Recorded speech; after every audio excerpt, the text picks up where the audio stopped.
In the year 200-something, in the beautiful city of Seoul, like many great metropolises, always illuminated, the city buzzed with constant life and movement. In Jinonu, within the Yeokam-dong district, a highly connected area stood out. Both day and night, the hustle and bustle never ceased, showcasing the region's relentless energy. At the top of a building owned by the group on a reserved floor, there was a very special place. There lived the person who held the #1 position in the global online gaming rankings, a player whose skill was widely recognized. In this environment, where everything revolved around the mouse, keyboard, and screen, there was a room dedicated exclusively to training professional players, a true arena of virtual competition. It was precisely in this space that the world's most skilled player was seeking his next challenge, Dex, the legendary knight. The group known as D1 entered the Valley of War, the game scenario, determined to face the famous knight Dex, who seemed to be a legend. Roar, one of the team's members, was the first to spot Dex. At first, he believed the knight was standing still on purpose, as if to intimidate his opponents with a confident stance full of determination. Roar thought his team could demonstrate why they were considered the best players in the world. He advanced toward the knight, who remained motionless. However, what seemed to be a passive stance turned out to be a trap. Dex, with a swift and precise move, wielded his sword and completely disarmed the opponent, leaving everyone astonished. The rest of the team watched in disbelief as Roar was defeated. They tried to advance to help him understand what was happening, but they quickly realized that Dex was far ahead in terms of skill. With an impeccable combo, Dex took down every member of the team, proving his skill was worthy of the first-place ranking. Even the strongest members, like the Tank and the Reaper, were defeated with a single blow. This made it clear that Dex was on another level. Still, the group believed that with a good strategy they could win. They decided to maintain their formation. But Dex, with his relentless determination, advanced with such force that resistance became impossible. When the match ended, the world's #1 player realized he had been completely defeated. Dex now occupied the top spot in the rankings, reigning supreme over the opponents left behind.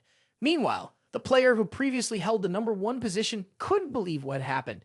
Defeat was something he never expected to face. In another place, the player known as Dex reflected on his journey. For him, the names used in games weren't important. His goal was always to reach the top, regardless of the nickname he used. With that in mind, he deleted the character Dex, deciding it was time to move on. His next goal would be even greater, and he was ready to face it. Besides gaming, the protagonist also enjoyed savoring his fries. Looking at the container where he kept his snacks, he noticed they were gone. He deeply pondered whether he should go out to buy more, since he had already accomplished his main goal of the day and become the #1 player in the rankings. That goal was just another task on his extensive to-do list for the day. And having completed it, he decided to send a message. The former #1 in the online gaming rankings, who once reigned supreme, wasn't happy at all to realize his position had been surpassed by another player. He felt so upset and frustrated that he began trembling and talking to himself. He believed Dex had been bold and cunning to the end, claiming the top spot. He also pondered deeply about who this mysterious troll really was. Not only had Dex reached the ranking, but he also sent a message announcing his departure from the game.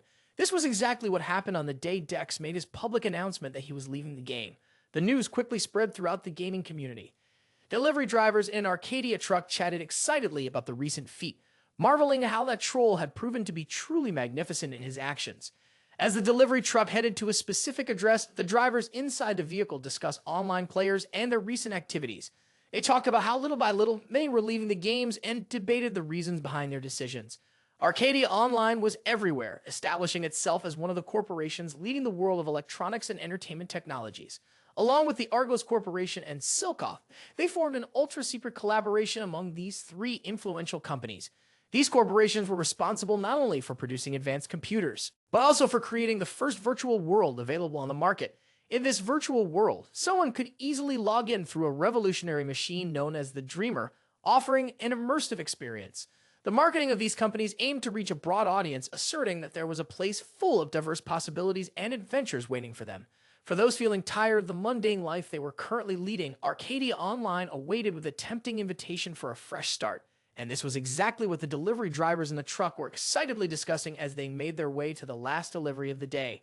Upon arriving at the final address, they noticed that the house did not seem to match the high value of such advanced technological equipment. Although it appeared to be a simple residence in poor external condition, inside it was someone extremely anxious and excited. This person had finally received the device they had been eagerly awaiting, signaling the beginning of a new journey for them. The name at the address was Jaeyeong, a 20-year-old young man known for his enthusiasm for online games.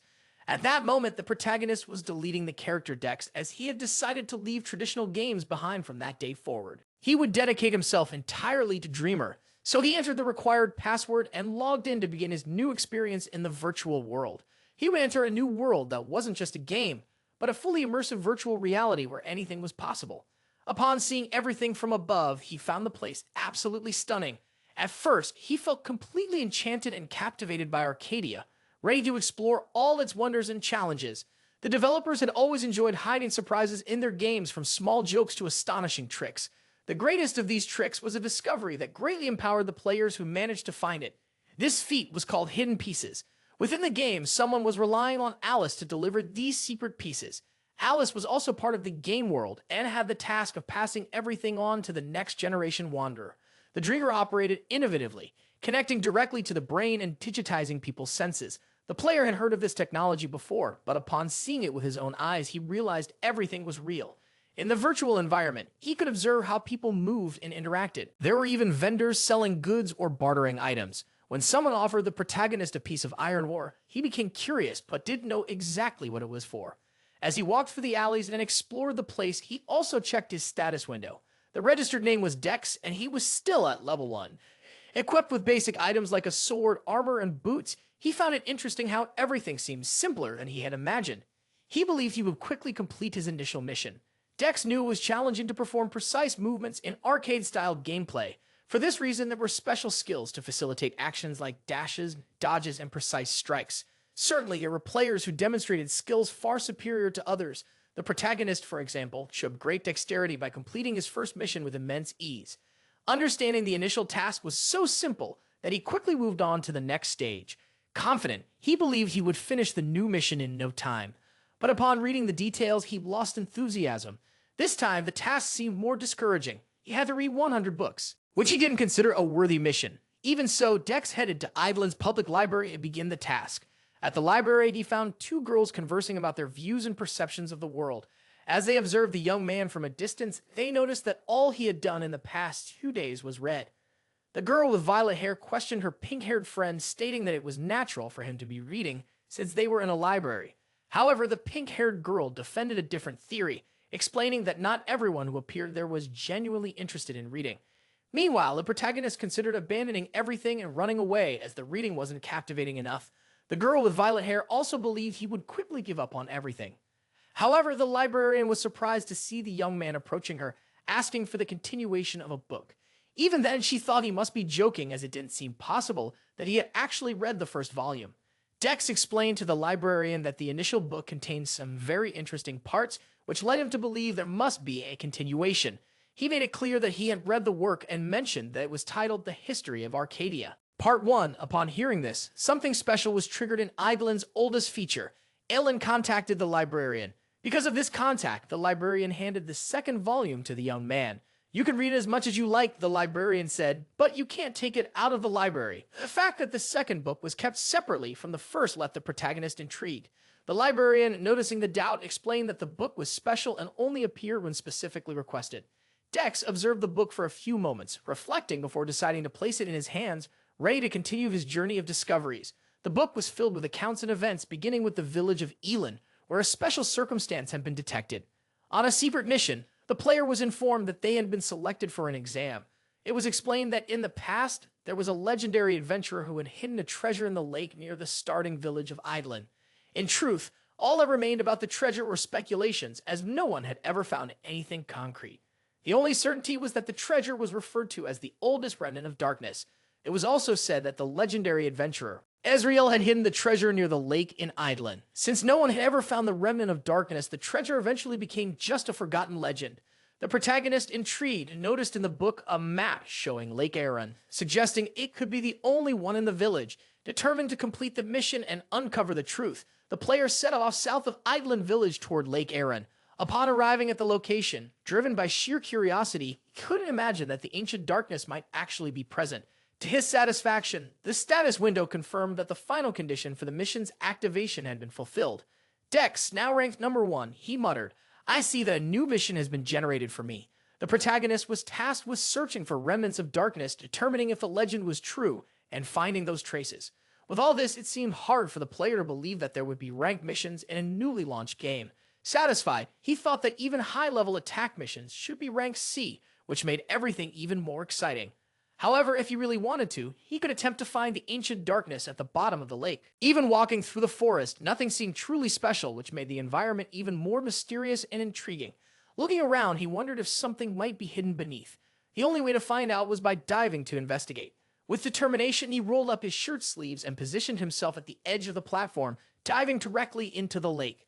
As he hit the water, he realized that the small lake was surprisingly deep, something he hadn't expected. Just ahead, he saw what appeared to be a vast, dark tunnel, sparking even more curiosity. Meanwhile, in another part of the world, technicians were discussing events related to the main scenario that had been activated. This was happening at the Korean branch of a major gaming company. The local administrator sought to understand how a new mission had been opened in that location, especially considering this had occurred less than a week after the game's launch. They informed him that one of the players had found elements directly tied to the main scenario, triggering the new events. With this, he ordered all departments to prepare efficiently to respond in case of any emergencies. It was hard to imagine problems arising so soon. As the game had been launched only 4 days ago, the protagonist found himself immersed in a world that was rapidly evolving. Meanwhile, in the lake, the main scenario seemed to brew increasing darkness. As the protagonist advanced further into his dive, he gained new diving skills that allowed him to go deeper, inching closer to the mission's objective. Even on solid ground, he calculated that he had already dived more than 200 meters, yet he still couldn't see the bottom. He considered the possibility of giving up, but reminded himself that the game was new and many players were pushing themselves to gain advantages. Being there wasting time while others increased their scores made him anxious. Additionally, there was the monthly cost of the immersion capsule, a piece of equipment costing 9,000 credits per month. He hoped to cover this expense using items obtained in the game, but knew it would be nearly impossible to gather that much money at this early stage. His frustration was evident, but everything changed when a new mission appeared. It was secret and exclusive. This mission, unlike those created for other players, seemed to be a unique and exciting opportunity. He pondered what he would do if the reward turned out to be disappointing, but he couldn't resist trying. Knowing it was an incredible chance to advance in the game, Jenica Paul, the company's president, was at the center of the developments.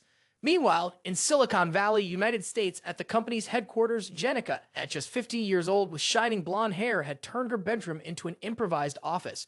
She was talking to Jack via video conference, discussing the newly activated main scenario in Korea. Jack, a Korean player, has found a clue related to a secret class, she said, her voice tense.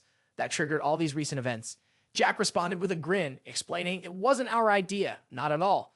Jenica frowned. Leaving such important information in a starting village? That doesn't make sense to me.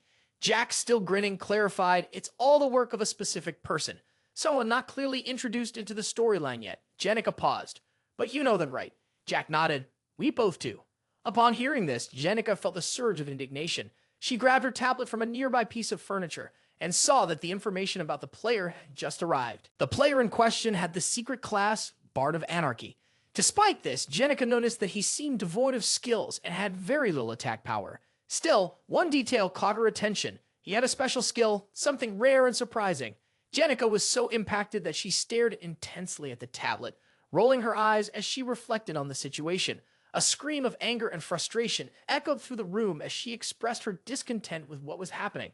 Meanwhile, in Arcadia, 10 days had passed since Dex began exploring the lake in search of ways to complete his mission. When he finally emerged from the water with a necklace, a key piece of his task, he felt satisfied despite soaking everything around him. Dex admired the necklace, realizing that his diving skills had improved significantly. His rank had risen and his stamina had increased. The status indicators displayed the improvements he had achieved, showing growing familiarity with aquatic attributes and notable progress in his stats. In the status window, a message also appeared stating that his mission related to the search for traces of darkness had been completed. However, Dex realized that the black necklace was more than just a part of his mission. It contained an additional clue, which left him intrigued. The question arose, should he wear the necklace or not? The information provided seemed more like a warning than an encouragement. As he pondered, a status window appeared, asking if he wanted to wear the necklace. It offered the options yes or no. Without hesitation, Dex chose yes. However, he found it strange when the status bar began repeatedly asking the same question. Even after selecting yes several times, the question continued to reappear in the status window. It kept asking if he was absolutely sure he wanted to wear the necklace, warning that this would be the last opportunity to change his mind. The situation reached a point where Dex lost patience. He became irritated and firmly declared, "I want to wear the necklace." However, even with his insistence, the status screen persisted, asking again if he was sure of his decision. Suddenly, a voice began interacting with him, stating, "You have already been given enough chances. Think carefully before choosing to wear the necklace." The voice also warned him not to regret it and suggested that he should fully dedicate himself to creating chaos from that moment onward. This seemed to align perfectly with his actions. Dex looked up, trying to identify the source of the mysterious voice. He noticed the blue light shining in the sky. It was from there that the words, which spoke directly to him, were emanating, provoking a mix of apprehension and curiosity. Shortly after, the status window displayed an update. His secret class was recognized and his title changed to Cry of Anarchy. However, this transformation came at a high cost. His level system was completely deleted, replaced by a skill called plausibility. In addition, a new mission was added to the system, and the connection between the character and the player became permanent and irrevocable. This new mission left Dex completely alarmed. He realized that all his points had disappeared without explanation. The imposed task was to eliminate a beginner player who had not yet changed their title. The mission had a limited time frame of only 6 days in a vast plains west of Island, a well-known beginner's hunting ground inhabited by slimes. A group of hunters had gathered. With enthusiasm, they pursued the slimes, aiming to eliminate them and accumulate valuable points to level up in their journeys. In the midst of the hunt, one of the slimes was knocked out and flung away. After being defeated, it dropped a special item. The hunter, noticing that he had acquired a rare slime bubble drop, was visibly pleased. He cheerfully commented, "This item has a market value of 50 bronze coins." His partner, sharing in his happiness, celebrated the achievement alongside him. What the two didn't know was that they were being watched by someone hidden behind a tree. Still, they continued their celebration, thrilled with the rare item they had obtained. The player observing them closely was Dex, the protagonist, who was reflecting on the mission he had been given. His task was to eliminate beginners before they had a chance to evolve. This doubt had been bothering him ever since. An hour earlier, the system had notified him that he could not delete his character despite multiple frustrated attempts. Dex was visibly upset, feeling like someone who had just stepped into a trap. The inability to delete the character left him in a constant state of discomfort. It all began when he was assigned to a hidden class, accompanied by several alert windows. In his frustration, he tried to delete the character immediately. The reason was simple: he had no levels. After staring at the status window for a long time, he noticed that his nickname Dex indicated he was part of the Cry of Anarchy. He also realized that his progression did not appear in the status window. His character, unlike others, had no leveling system. Since a player's basic system is level progression for Dex, this meant he had no way to grow, although at that moment it didn't seem to make a difference. He knew that as other players leveled up, the gap between them would grow infinitely, making it impossible to keep up. Dex recalled the enigmatic words of the voice, which encouraged him to do his best to ruin things. That memory made him even more uneasy. Frustrated, he thought he should have abandoned everything the moment he heard that absurd conversation. He lay on the soft green grass, looking up at the blue sky above, trying to organize his thoughts. He knew that nothing would change if he just stayed there, taking no action. He had a hidden class, the Cry of Anarchy. Although it was a frustrating situation, it was still a class with potential. Dex told himself, with determination, that the class would be useful somehow, even though everything seemed discouraging at the moment. Looking at the sky, it seemed as if he wanted to grasp it with his hands, a gesture of hope and stubbornness. After that, Dex spent a long time observing the system window, trying to find any useful information. That's when he noticed the word plausibility. Although it was still marked as 0, the term piqued his curiosity. He wanted to understand what it meant. The description indicated that this ability increased the influence he could exert on the world around him. It allowed him to manipulate relevant statistics to artificially alter certain rules. However, he had no idea what all of it really meant. It seemed too complicated to understand. No matter how much he thought about it, he couldn't decipher what it practically implied. In addition, the new mission he received left him perplexed. He could barely believe a mission like that could exist. His task was to eliminate beginners who had not yet undergone significant changes in the game. For that reason, he was hiding behind a tree, carefully observing the hunters on the battlefield. From that spot, Dex could clearly see the players' satisfaction as they celebrated the rare drop they had obtained. Still uncertain, he pondered whether he should really complete the mission or just observe and let the beginners continue their journey. After thinking for a while, he decided to try completing the mission before considering giving up. Gripping his sword firmly, he mustered his courage. He looked up at the sky as if seeking an answer and affirmed to himself that he couldn't ignore a mission that had already been assigned to him. Additionally, he reminded himself that he was also a player in the game and should act accordingly. Determined, he began walking toward the two players he was observing. But before Dex could reach them, someone else appeared, claiming he could have eliminated them with just one strike. It was a blond man with long hair accompanied by two companions holding daggers. In his hand was a weapon, and he declared himself the owner of the hunting spot. He demanded to know who had given them permission to hunt there. Dex, observing from a distance, found it strange for someone to claim an area in such an open game. The girl accompanying the man was outraged to hear him assert that the beginner's hunting ground belonged to him. She made it clear that it was a public space where anyone could hunt without needing permission. The man, who was at level 12 and called himself Crazy Monkey, responded mockingly, "I can tell from your accent that you're from Seoul." The girl's companion, still on the ground, noticed something alarming. The man's name was marked in crimson above his head. He knew what it meant.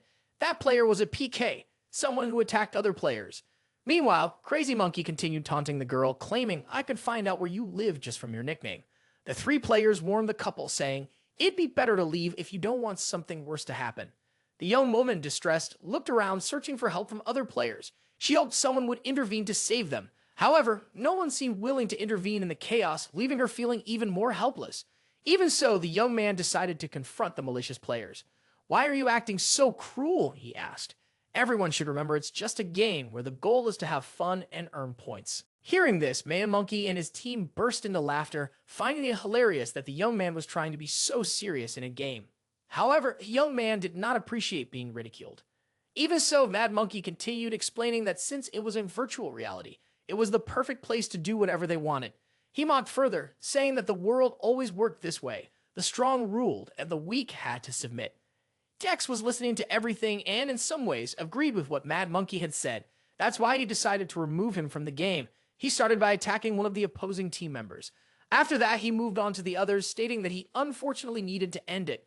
With his mastery of skills, Dex managed to eliminate them all with just one strike each. Removing those players from the match wasn't difficult for him, as being eliminated was all it took to exit the game. Thus, Dex removed the three players from the match and noticed that his plausibility increased by 1 point for each player eliminated. Now he'd also become a PK player with his name displayed in red above his head. Upon hearing the status window open, Dex noticed that his plausibility indeed grew every time he removed someone from the game. Even so, he still didn't fully understand how this ability would be useful, but decided to accumulate as many points as possible. The two players who had previously been threatened thanked Dex for saving them. Dex was straightforward and replied, "You don't need to thank me. In fact, I'll need to eliminate you too." To reassure them, he explained, "It's simply part of a mission I've received." Before removing them from the game, he said with a smile, "Don't be sad. It's just a game." Even so, one of the eliminated players got the impression, upon looking into Dex's eyes, that everything felt frighteningly real. He even thought Dex might be insane, but he didn't have much time to reflect as he was soon removed from the game. The other players, who had only been watching without intervening, began to realize the situation had taken an unexpected turn. Dex looked directly at them and declared, "You'll be next. You just stood by and did nothing." He also warned them, "Don't complain when you're eliminated involuntarily."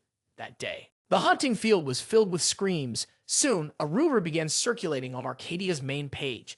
Everyone was talking about the same thing, the crazy PK player who had appeared. The protagonist continued his mission late into the night. The moon shone brightly in the sky as he persisted in his hunt. From a tall tree, an owl watched as Dex, who wandered through the forest, searched for beginner players to complete his task. The beginners ran desperately through the darkness of the early morning, shouting and calling for help, hoping someone would assist them. In the chaos, one of them tripped over a stone and fell. A status window immediately appeared, informing him that his movement speed had been reduced. The player, still on the ground, looked back in fear, trying to confirm if the pursuer was still nearby. To his despair, Dex remained hidden in the darkness among the trees, closely observing his prey. Dex wasn't eliminating other players out of malice, but because the game's mission forced him to. However, the beginners had no idea of the burden he carried. When he found the fallen player, Dex approached with the intent of completing the mission and eliminating him. The beginner, terrified, begged Dex to stop. "I'm only trying to survive. I don't deserve to be hunted down." Dex, with his sword resting on his shoulder, hesitated for a moment. He paused to listen to what the other player had to say, though he didn't have many choices given the mission he had to complete. The fallen player, eyes closed, lamented, "The gaming industry is so ruthless, even in a newly launched game which was supposed to be civilized." Intrigued, Dex lowered his sword slightly, listening more attentively. He responded, "I understand your words. I'm simply following the rules set by the game." For the beginner, however, it was hard to accept. The idea of being eliminated by another player seemed absurd and cruel. Even so, Dex removed him from the game, knowing he had to continue his mission and gain more plausibility within that virtual universe. After completing another elimination, Dex stopped for a moment, showing signs of fatigue. He knew the online arcade system included a kind of virtual death penalty. Any eliminated player had to wait 24 hours before being able to return. Although this measure was a strategy to combat addiction, it also aimed to increase player engagement with the game. At the customer service department Arcade Online, the team was overwhelmed with countless complaints and access requests. The manager didn't understand the reason for the commotion, but the reports were clear. Something unusual was happening. There was talk of a PK that had emerged in the game. Players claimed that a peculiar individual was causing chaos and monopolizing events. To the support team lead, it seemed like the work of someone taking the game to extremes. They had just decided to work overtime in the customer service department because everything was extremely hectic. Meanwhile, in the arcade, Dex continued staring at his status window. Still unable to reach any level, his attributes seemed normal, but his plausibility was at 1,025. He noticed that for every player defeated, he earned 1 point. He thought the results were satisfying for someone who had gone 2 nights without sleep. Even though it was harder than he imagined, now he was the target of disdain from everyone he had removed from the game, carrying a strange emote burden. He questioned whether it was really right to eliminate all those beginners so soon after the game's launch. Even while completing the mission, he still felt there was something very peculiar about it. There were 6 days and 23 hours left to finish it. Although he didn't agree with the mission, he knew it wasn't his decision to make. He had to comply, just like everyone else. Suddenly, something caught his attention. Looking back, he noticed several slimes. All the slimes seemed tired and sad for some reason, but one approached the protagonist. This particular slime, however, appeared happy and grateful, as if it had been saved. His favorability with the slimes increased. When he realized that all the slimes were about to jump toward him to hug him in gratitude, he felt a bit alarmed. However, the slimes were so soft and thankful that he eventually gave in to their cuteness and gladly accepted their gratitude. He thought to himself how different the slimes were from anything he had encountered so far, despite being so socially isolated. Now he was happy. At least he had found a place where he belonged, with all the slimes smiling and joyful around him. However, he noticed torches lit in that direction and heard people talking. Since they were far away, he couldn't understand what they were saying. He had to bid farewell to the slimes, knowing that staying there could be dangerous for both himself and them. The beginners who had been removed from the game and forced to spend 24 hours away had returned, determined to hunt Dex. Their leader seemed resolute in finding him. Upon noticing the protagonist running, the leader immediately alerted the others. "He's ahead," he shouted to the group. "Chase him. We'll teach him a lesson." Meanwhile, the protagonist kept running through the night, trying to shake off the hunters as he weaved between the trees. He saw a beam of light ahead and sped up, hoping to reach it, thinking it might offer an escape. However, upon arriving, he realized it was a cliff. The hunters were watching his every move. The leader, holding a torch, declared Dex is completely cornered. Upon seeing him at the cliff's edge, he added, "It's our turn to remove you from the game. Accept it," without resistance. Dex, tired and sleepless for 2 nights, had already planned everything. So he smiled confidently. Standing right at the edge of the cliff, he simply jumped, knowing that doing so would return him to his capsule. The other players, watching from the top of the cliff, were outraged to see him fall. They had wanted to be the ones to remove him from the game, but he had chosen to disconnect himself. They thought he was some kind of lunatic. But as he fell, Dex just gave a broad smile before logging out. The group of players found the moment so unusual that they decided to record the scene and post it on social media. The protagonist's fall generated a flood of comments, including many from outraged individuals. These comments came mainly from players who had also been removed from the game by Dex during his missions. Another player, while conducting some research, discovered that over 700 cases had been reported. These reports pointed to players who had been victims of the protagonist while he was completing missions in the slime habitat. Because of this, many believed his level wasn't very high despite his controversial actions.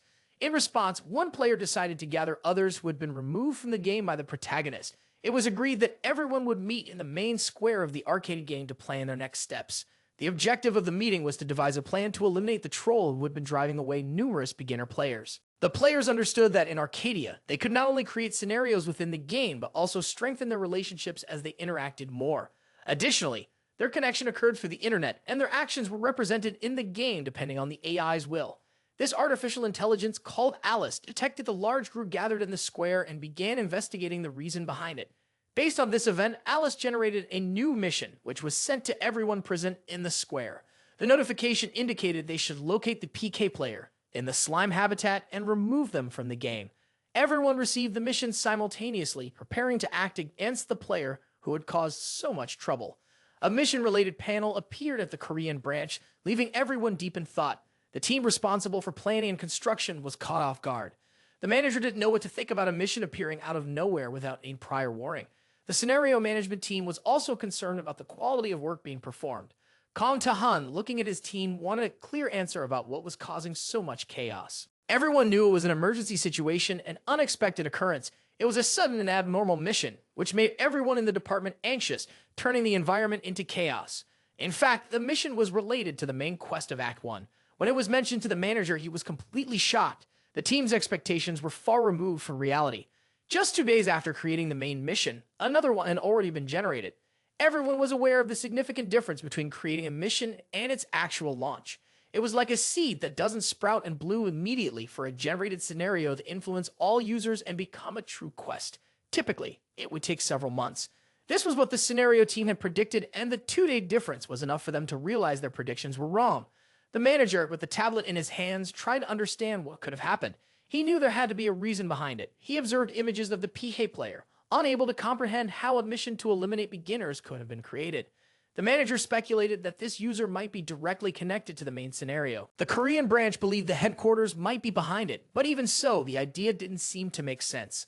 Another striking point was the impressive number of players that a single player had managed to remove from the game. Meanwhile, the protagonist was at home, sleeping, trying to rest after 2 intense nights of hunting. When the first rays of sunlight began to appear in the morning, he woke up. Determined to return to his computer, he wanted to check what was happening in Arcadia. Everyone was talking about the player who had been eliminating beginners in the slime habitat. Even he, an experienced player, was surprised by the commotion surrounding his name. There were over 2,000 negative comments directed at him. He thought this might become annoying. He considered whether it was time to stop, but at the same time, didn't want to.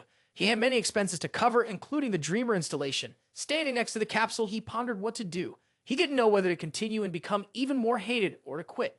As a dedicated player, the protagonist decided to return once more to the slime habitat in Arcadia. However, he didn't imagine that the system had created a mission for other players to start hunting him. The slime habitat was now calmer, with fewer beginner players around. However, it was no longer the perfect place for Dex to hunt beginners, and he thought he should look for another location. That's when he heard a noise and turned to see what was happening. It was a sad slime, its face clearly showing its discontent. While the protagonist was focusing on the little slime, he heard the hunters who were on his trail. He realized they were chasing the slime and discussing among themselves how difficult it was to capture it. Above one of the hunters' heads, a green nickname indicated he was just a regular player. The player eventually found the slime he was looking for, near another hunter. The other hunters told the protagonist that the slime was their target. It would be disrespectful to take advantage and capture someone else's prey, they said. However, the protagonist observed the slime's terrified face and decided to act. He left the little slime near the edge of a cliff and approached the hunters, pulling up the hood of his cloak. Thus, he protected his face and identity. The players noticed he was approaching them. However, Dex remained silent, watching with a stern expression as the hunters had cornered the small slime. He kept walking toward them until finally, one of the hunters flicked him on the forehead. At first, the protagonist stayed quiet, but soon he smiled and began to scream. This startled the player who had lightly touched the protagonist's forehead. The player, acting cleverly, threw himself to the ground and began thrashing around, shouting, "This is the PK player." As he yelled, other players heard and became interested in capturing the mentioned player, as there was a significant reward. Now all players turned their greedy eyes toward the one they believed to be the PK. Everyone wanted to capture that player to claim the prize, convinced he was the notorious PK. Meanwhile, the protagonist, with his slime, hurried away to avoid being caught up in the chaos. As the other players hunted the decoy player, it gave Dex and the small slime the chance to escape. Eventually, the other players managed to corner the decoy player they believed to be the PK. Terrified, he suddenly remembered where he had seen those threatening eyes. He recalled seeing Dex's image described as the PK player in a video circulating online. Far from all that confusion, Dex and the small slime were now calmer. Away from the commotion, Dex was satisfied with the slime in his hands. He had managed to move forward and, most importantly, stay safe. The slime was extremely grateful for being saved just in time, and the protagonist tended to its injuries. The status window revealed that the player had rescued a slime in danger, increasing his favorability with slimes. In addition, he earned the title of Friend of Slimes. As he read the windows, the small slime rested in his arms. He now thought that for every beginner he had removed from the game, he had saved a slime. This made sense to him, and the title seemed fitting, but nothing would change just because he gained level 1 familiarity with the slimes. To progress in the game, he knew he needed something more. Another window popped up, showing that he had reached the minimum plausibility threshold. He could now build a friendly relationship with the slimes and even use plausibility to assist them. Faced with these possibilities, the idea of helping the slimes filled him with satisfaction. Looking at the slime status window, he noticed it had only 50 vitality, little physical resistance, and 10 attack points. He also realized his plausibility was at 1025, which made him smile and brought new excitement to the game. Since that was what plausibility was for, he decided to use it for the slime's benefit. The status window warned that plausibility would permanently disappear once he made the change, but the player determined to use his plausibility to help his slime friends didn't hesitate. Using his plausibility, he boosted the damage of Anarchy, doubling its strength. In doing so, he altered the base stats of the slime species. Now, all the slimes appeared slightly less cute, but had reached level 15. Monsters or creatures that users must defeat are an essential component of any RPG game. Among these monsters are the first ones new players encounter, known as beginner prey, commonly referred to as tutorial monsters in Arcadia Online. Slimes filled this role, but if these tutorial monsters became so strong that beginner players couldn't defeat them, the outcome would be entirely unexpected. As could be seen on the official channel and various internet sites, posts in Arcadia Online frequently discussed the signs, noting how they were becoming increasingly powerful. There were also players creating game tutorials in Arcadia. These players mentioned how great the game's graphics and other features were. When spotting slimes from a distance, some thought they were merely cute, harmless creatures. Still, they didn't hesitate to draw their swords. Even when the slimes stayed still, their intention was to capture and eliminate it. However, recent events had beginners worried, as slimes were now capable of defending themselves. They had started removing players from the game for 24 hours when attacked. The final result of the 1025 plausibility points given to the slimes, now level 15, was a horrifying end caused by a seemingly weak monster. Arcadia had an average of 10,000 new users daily, and the total annihilation of its beginners by the slimes was underway. At first glance, the slimes seemed calm and peaceful, easy to eliminate. However, after gaining help from the player Dex and his plausibility, the slimes were now able to defend themselves. This left the hunters increasingly discouraged in their pursuit, something Dex observed from above. He reflected that these slimes were the peaceful type, only attacking after being provoked. But now, they were attacking even before being provoked. The slimes' characteristics had changed after their levels increased, and if that were the case, the protagonist thought plausibility had the power to change the game in an absurd way. This had to be a much more complex ability than he had imagined. But he quickly noticed that the players getting into trouble with the slimes were the same ones. The same players who had tried to hunt Dex and the slimes earlier were now being cornered by the slimes themselves. The slimes had enough points in strength not only to defend themselves, but also to attack the beginners. The once sweet slimes were now strong enough to attack and eliminate several players from the game. This worried other hunters, as the slimes could defeat them with just one strike. The protagonist realized that every strengthened slime that eliminated a player returned plausibility to Dex. This made the player more excited, finding the game a bit more interesting. 2 hours after the slimes began hunting the players, Dex's plausibility status had already surpassed 3,000. Dex was thrilled, as he had gained 4 times more plausibility in just 2 hours. Now he was thinking differently. He shouldn't just try to finish the mission assigned to him. It would be better to strengthen the slimes as much as possible and gain as much as he could. However, he became frustrated upon realizing that the slimes couldn't be strengthened beyond level 15. Taking a deep breath, the protagonist murmured, "I already knew things wouldn't be that easy. Still, the strength the slimes had should be enough. It wouldn't make much of a difference." Raising his hands, he told the slimes, "I now need your help to hunt the beginners." Meanwhile, at the Korean branch, the game manager demanded a report. The issue was that, at 1:20 p.m. that day, it was confirmed that the slime stats had been abnormally strengthened. This was all due to a massive and sudden increase in a removal of beginners from the game, and the situation was ongoing. The manager wanted to know if there was any news from headquarters, but even after checking multiple times, it received no response. Frustrated, he asked, "How much stronger have the slimes become?" The report indicated a 10-fold increase. The manager couldn't believe the slimes were now 10 times stronger. That number was so alarming that none of them could accept it. Thinking further, the manager, just to confirm his conclusion, asked, "How much HP do the users currently have?" The response was clear. They have 100 HP. Everyone knew the slimes were much stronger now. For a level 1 beginner, a single strike from a slime would be enough to remove them from the game. The manager thought that everything happening in Arcadia couldn't be caused by a simple error. Since it was a meticulously calculated world built with the best technology, it couldn't simply ignore it. For a better investigation, the manager decided to enter a dead dreamer capsule to see for himself what was happening. Once inside, his authority was confirmed. The level 3 administrator and executive director had entered Arcadia. He was there to uncover the truth. So he headed to Alice, the game's artificial intelligence. Meanwhile, Alice merely observed the man approaching. It was another sunny, blue sky day in the beginner's hunting grounds at Slime Habitat 1. Everything was calm, and the protagonist noticed there was no one around. He thought something must have happened. Looking at his status window, he saw that the time left to complete his mission was 1 day and 22 hours. The rate of player removals was slowing down. Not many beginners were going to the slime field anymore. And it wasn't just that. Level 15 adventurers had also started coming to the slime habitat to hunt them. Now it was harder for him and the slimes to defeat the intruding hunters. This meant there wasn't much more to gain there. But Dex didn't see the situation as entirely bad. Although slow, the numbers were increasing. And when the total reached 10,000 beginners he had removed from the game, he earned the title, Beginner Exterminator. Mission rewards increased. He was set to receive a level reward. He was also given an intermediate reward, something contained within a golden chest. Seeing this, he immediately accepted it and was pleased to have received such an intermediate reward. He assumed it was money. However, only a light emerged from the box, leaving him confused. He thought something strange might be happening. The intermediate reward he suspected could actually be a trap. There were also flashy effects and lights.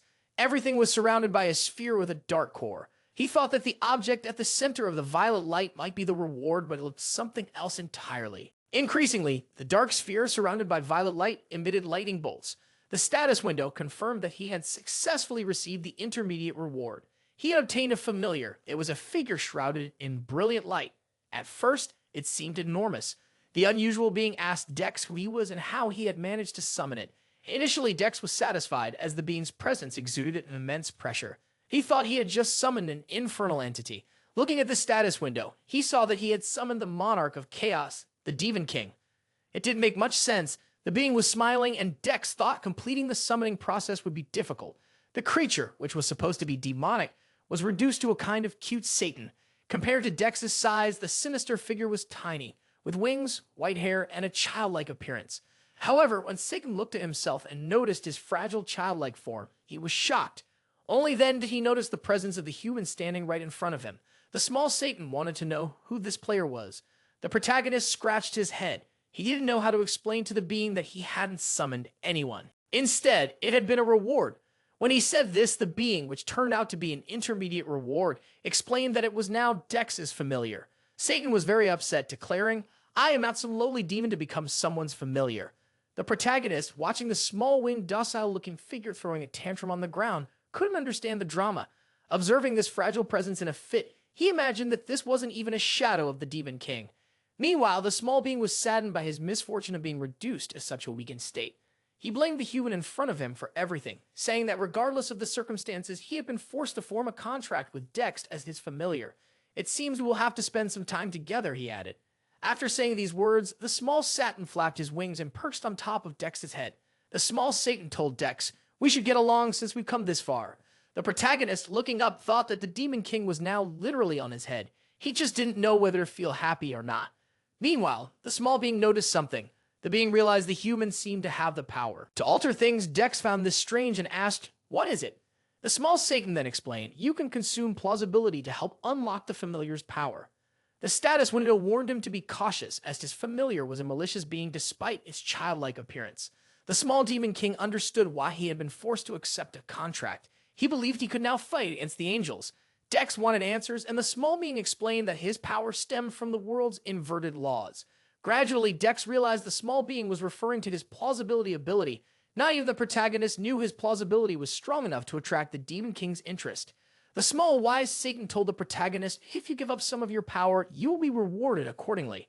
At the moment, the player had 8,975 plausibility points, which was exactly the resource the small Satan desired. Dex knew plausibility was a very special element in this game and asked, "What will you offer in return?" The small angel with black wings said, "Let me think about it for a moment." Then he revealed build a very powerful cake. However, to equip the cape, One needed to be level 150, have 2,500 defense and 1,500 magic. Considering the required level and his current level, the protagonist realized it was absurd. Thus, the reward was useless to him. So he told the small Satan he wasn't interested in it. Satan interpreted this as the player finding the reward insufficient, concluding that his contractor was intelligent. In that case, he asked what Dex desired, but the protagonist had nothing in mind at that moment. It was then that he asked the little Satan if he could also strengthen monsters. When Satan asked which monsters the protagonist wanted to strengthen, he replied that it was the slimes. At that moment, the little Satan burst into laughter, overwhelmed with excitement, thinking it was a joke. He made it clear to the protagonist that there was nothing he couldn't do. He then asked how much plausibility Dex was willing to give up to strengthen the slime monsters. Smiling, the protagonist revealed that he was willing to give all of his plausibility points for the slimes. Even more satisfied, the little Satan declared that their contract was formed and that he would strengthen the slimes. After saying this, he emitted a light, and from it emerged something grandiose, the Slime Queen, level 100. Meanwhile, hunters continue to pursue the slimes. Stronger hunters arrive one after another. Because they were so powerful, they considered the slimes to be extremely weak. Seeing them as little more than pests, they were content with the XP rewards for hunting them. These hunters, seasoned and strong, found the area perfect for their needs. Though unsuitable for beginners, the terrain was so favorable that they could already dream of ranking high if they focused on hunting slimes. Suddenly, everything changed for the hunters. The ground began to tremble, then crack. A booming voice echoed, saying it could feel the rage of the weak beings, who should surrender for some unknown reason. The voice was oddly encouraging, offering words of support to the slimes. As it spoke, a purple mist began to appear, swirling around. This was part of the slimes' revenge, a long-awaited retribution for all the hunters who had preyed upon them for so long. The doxal slimes began to turn purple, their forms becoming more menacing. The transformation coincided with the tremors as if the earth itself was reacting. All the slimes had united. They seemed to be floating somewhere, and the hunters feared for their lives. However, the slimes simply passed by them, rising as if being drawn into something greater. One of the hunters pointed out something massive ahead. It seemed a mountain of slimes was forming. As this unfolded, status windows opened for all players in the slime territory. This left all the hunters perplexed. The slimes loved peace more than anything else. They had been mercilessly hunted without reason by humans who suddenly appeared. The window also informed that, after waiting impatiently, the slimes had reached a conclusion. As a result, newer slimes were sacrificed to bring forth a great ruler. This resulted in the creation of the Slime Queen, a level 100 monster born from the sacrifice of other slimes. The massive being roared, lifting its head high as if declaring that all wrongs would now be avenged. The roar of the giant slime resonated for miles, and many hunters were defeated just by hearing it. The roar also caused trees to fall, and the hunters, fearing the end, ran desperately to save themselves. The Slime Queen descended from above in all her splendor, announcing that retaliation was about to begin. From above, observing all that was happening, were the player Dex and his little Satan. Now the protagonist referred to the little being as Tam, a short version of Satan. They watched with satisfaction as plausibility had strengthened the slimes. However, even they were slightly affected by the Slime Queen's roar. Without delay, the two sought a place to hide, knowing the queen was in a foul mood. Tam was pleased to see that the slimes had created their own ruler. The protagonist remarked all of this was born from their thirst for vengeance. Little Tam explained, I only used the thirst for revenge already dwelling within the slimes, combined with a bit of plausibility. Dex marveled at how Tam had managed to elevate certain species to the next level of evolution using just a bit of plausibility. No wonder you're considered a cry of anarchy, Dex said. This is the full extent of the power you've granted. Tam told his master, now the slimes, once green and cute, were purple and menacing in appearance. They were heading toward all the hunters they encountered, accompanied by their queen. The small slimes spared no one. This was the beginning of the forgotten darkness, which was now starting to brew. The status window informed that with the scenario change, the mission to eliminate the PK player had been deleted. A new mission related to the wrath of the slimes appeared and was reported on multiple screens viewed through various players' status windows. The square was filled with players who noticed that the next mission would be to protect the beginner's town from the Slime Queen. The beginner's town could never be completely destroyed, they dismissed, believing it to be nonsense. But if that happened, players wondered what might occur while the queen continued to roar. Various players observed the wrath of the Slime Queen. Upon noticing her size and magnitude, they feared for their lives. Meanwhile, from afar, two figures watched the protagonist and his small black-winged angel. The small malicious being spoke to his master. Everyone seems distracted. It will be easy to destroy the Guardian crystal. However, the protagonist insisted, we will do nothing for now. Just observe. The small malicious being believed his master would wait until the last second to crush the player's hopes. Thinking about this delighted the little creature, as he anticipated exciting days ahead. Meanwhile, with every slime that defeated a hunter, the protagonist's plausibility increased by another point. He soon found himself surrounded by countless plausibility point notifications. Seeing this, the protagonist realized the small Satan was right. He needed to choose a side and make a decision. Whether he sided with the players or the monsters, either choice would bring him success without needing to intervene. However, he wanted to determine which side would be more advantageous for his position in the game. It had reached a point where the Slime Queen was determined to end everything. She smiled with all her might, and the status window revealed her stats: 12 HP and 3,500 MP. Her physical defense was 250, her magical defense was 120, and her physical attacks reached 550. The Slime Queen's status window was being discussed in a meeting room where everyone debated how things had escalated this far. The idea of shutting down the server immediately was even suggested, as it appeared to be experiencing an error. They couldn't find another explanation for why a level 100 monster had appeared in the beginner's village. The head of the scenario department shared his opinion, and the design team leader agreed with his points. The scenario manager suggested that the executive director promptly report the situation to headquarters. The director, saying nothing, quietly reflected on the recent events, the unexpected activation of the main scenario, the mission where the player was pursued as a TK role, and now the fierce attack from the slime. It all still seemed puzzling to him. Even so, he had formed his view and reminded everyone of the company's goals. He explained that Arcadia offers endless creative possibilities and complete freedom. He also emphasized that no one could have pre-planned this, as everything was left in the player's hands. All of these developments stem from the actions of a single player, a fact that had been noted since the main scenario emerged. The head of the scenario department considered it possible that this was the result of that player's in-game actions. The director understood that, regardless of the circumstances, if the situation arose from legitimate gameplay, there would be no intervention. This was Arcadia's policy, even if they could identify the player and apply measures according to the rules. If they failed the mission, the beginner's village would be permanently destroyed. In Arcadia, it already felt like the beginning of the end. The village had started to catch fire. The battle between hunters and slimes raged everywhere, with everyone seemingly struggling. Even experienced knights found it challenging to deal with the slimes. The knights were increasingly overwhelmed, outnumbered by the slimes, until one knight, cornered, believed he had no chance left and would be captured. That was when a large purple slime appeared, ready to defeat him. However, another knight stepped in front of the older knight, choosing to defend him. The experienced knight urged the younger one to retreat and rest, preparing for another battle. The older knight, fatigued from his age and prolonged combat against the slimes, was in a tight spot. The younger knight stood by his side, and the older knight, saved by him, expressed immense gratitude. "There's no need for thanks," the young knight insisted. But the older knight kept expressing his appreciation. He said that looking at the young knight reminded him of the just and courageous knight his grandfather had spoken of. This led the old knight to propose something to the young one. He asked if the young knight would be available later, as the warrior's legacy was recorded in his grandfather's journal, hinting at a hidden mission. The young knight received the mission to become the hero of ancient tales, and the decision lay before him in the status window. He was thrilled to have discovered a secret mission, something he had only heard of through rumors. Curious about the type of warrior mentioned, he decided to accept the mission. Barony, the old soldier, told the young knight he would wait for him.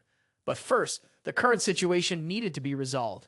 The enormous slime kept approaching, and 3 days had already passed since the attack on the island of slimes. About half of the 7 days had already elapsed, and the users were overwhelmingly losing to the slimes during those 3 days.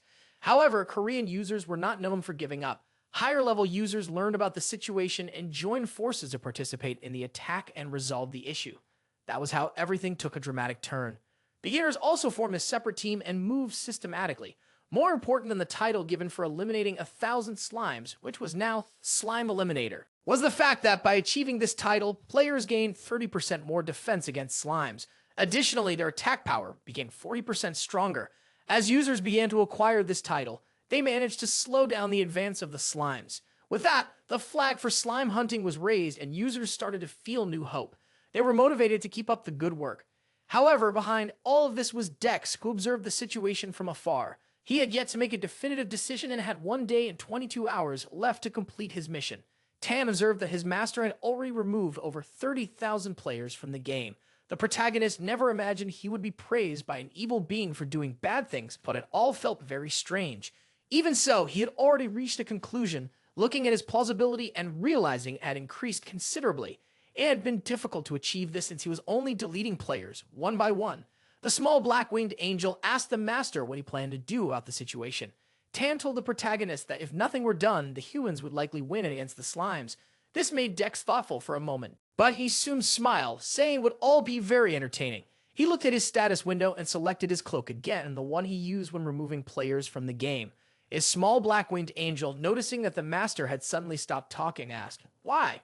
However, Dex remained silent, merely putting on his cloak. When the little Satan saw that the protagonist's cloak was reined in, he became worried, thinking he might be injured. Dex, however, ignored the angel's concern and said, "Whatever the case, the time has come to choose a side." He made it clear that from that moment on, they would side with the slimes. Meanwhile, the situation was reported and the director of the Korean branch voiced his concerns to CEO Lai Mayan. She, in turn, listened to what the man had to say with her arms crossed, avoiding making any hasty decisions. Lai the Co, the Arcadia project, was a woman with strict principles. The 7 days granted for the slime attacks represented a period that could feel both long and short. This was the beginning of a place that deserved to be called a battlefield more than a beginner's village. Everyone noticed that the end was rapidly approaching. The remaining time until the end of the attack was exactly 10 minutes and 42 seconds. The hunters noticed the slimes were unusually quiet, wondering if they might have given up. Aware of the remaining time, they were anxious about the outcome, hoping it would be a victory for them. As the time dwindled, the status window displayed the countdown, showing only 10 minutes left until the end. The hunters were already celebrating in advance, believing victory was certain. However, the sky suddenly turned red. A sense of unease took hold of many. But the cloaked knight known as Player Death X bore a confident smile. He had calculated his plan and was ready to execute it, ordering the Slime Queen to advance. Meanwhile, the leader of the hunters, in a firm tone, urged his allies not to panic and not to retreat. Even with the sky turning red, they believed the confrontation was practically over and victory would be theirs. However, as he observed the other knights, he realized something was wrong. The Slime Queen had decided to act and was advancing. Could it be that humans, over time, had committed many acts against the slimes, eliminating them? Croy. The resistance of the slimes, which could no longer bear to humans' actions, had grown silently. The accumulated fury drove them to seek revenge, and their ruler took measures to lead this cause. The roar of the imposing Slime Queen spread fear among the humans, who quickly realized they were facing a powerful battle boss. As time passed, the Slime Queen became more aggressive, determined to end the brutality her people had suffered over the years. In contrast, the hunters began to fear for their lives. Some attempted to retreat. Even so, there were those who shouted to maintain formation at all costs and launch attacks with magic and arrows. But the one who served as a point of motivation for the hunters, the player, was at the mercy of the Slime Queen. She raised her hands above his head, clearly determined to defeat him. The hunters, perplexed, could not believe that someone had designed such a powerful adversary, one they might not be able to overcome. Even under attacks of magical arrows and varied blows, the Slime Queen showed no signs of weakness, maintaining her imposing stance. Even under intense attack, with magical arrows and other devastating blows, she remained unyielding. The Slime Queen remained resolute and unwavering. A glimmer of hope appeared when they noticed the arrival of experienced hunters. With this, the challenge became to resist for another 5 minutes. The new directive was clear: protect the village's Guardian Stone and the central square at all costs, no matter how exhausted and desperate they were. The hunters raised their weapons with determination and shouted with all the strength they had left. The call was simple: to forget their own lives and protect the starting village and the Guardian Stone above all. The queen, noticing that the hunters were more determined to fight and that less than a minute remained until the end of the battle, intensified her efforts. With a countdown underway, every passing second seemed to further fuel her rage. On the other side, the hunters resisted with everything they had, determined to protect the village at all costs. A young hunter with long red hair charged directly at the Slime Queen, aiming to cause significant damage. He smiled, declaring it was already too late for her, believing this would be the final blow.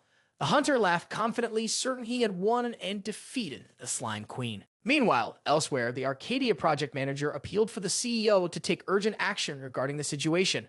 After a long silence, she finally spoke, explaining that she would request authorization to stop the slime attacks. The CEO emphasized, however, that it was not possible to simply erase the incident, as they were not deities in the Arcadia universe. It is necessary to devise a strategy to handle the situation, she said, respecting the project's rules and purposes. She had already explained to the director that such an action was impossible, because they did not have the power of Arcadia's gods. They really managed the game, she continued, and therefore we need to create an appropriate countermeasure instead of simply erasing the entire incident. She made it clear that this was the role they both played in the Arcadia project. Meanwhile, in the Arcadia universe, in the central square of the village, the player with long reddish hair sat near the main fountain. Although visibly tired, there was joy on his face as he believed he had achieved victory. He imagined he had managed to prevent the village's end and that the battle had finally concluded. However, his thoughts were interrupted by a loud and distinct sound. The cracking of the Guardian stone that protected the village echoed as it shattered. He could not believe what his ears had heard. He quickly received the message that he had failed to contain the slime's wrath. When he looked up, he saw a man nearby. The man said, "It was an accident. My hand just slipped." Unexpectedly, the man admitted to breaking the village's main stone. He could not believe that another player would commit such an act, turning against his own allies and favoring the slimes. It was unbelievable. Dex, after eliminating that player, realized he did not receive any plausibility points. He concluded that the man was not a beginner. However, it no longer mattered. Dex already had sufficient plausibility. All who witnessed the scene understood what was happening. They quickly tried to escape, knowing the village would be annihilated within seconds. The fact that the Guardian Stone had been destroyed by a player rather than a monster shocked everyone. Dex, for his part, made no effort to hide. He stood still in the center of the square, allowing everyone to see him clearly. The news that the Guardian Crystal had been destroyed spread quickly, among the hunters still fighting. The most shocking discovery for everyone was that it wasn't a monster, but a user who had destroyed the Guardian Stone. The players were outraged by the individual's actions, unable to accept the idea that someone could betray the group in such a way. Many began calling him a troll. Even in the face of collective outrage and the others' desire for revenge, the protagonists remained indifferent to others' opinions. Even knowing they wanted his downfall, the hunters raised their weapons, determined to confront him. Before doing so, however, they insisted on knowing the nickname he used. Some vowed to dedicate as much time as possible to hunting him down and defeating him in every gang he participated in. The protagonist only smiled at such threats. He calmly stated, "It's not the appropriate moment to deal with that." At that instant, the status window displayed a worrying message. The main scenario had been overtaken by a forgotten darkness. Since the players had failed the mission to contain the slime's wrath, the beginner village was destined to be permanently destroyed. Soon, the destruction truly began as the Slime Queen exploded in an impressive blast. From the ground, a green substance began to emerge, floating among the players and spreading rapidly. These green substances seemed to gather, forming new slimes, growing in both quantity and intensity. The hunters were incredulous. "It's impossible," one of them muttered. "Monsters can't regenerate here in the village."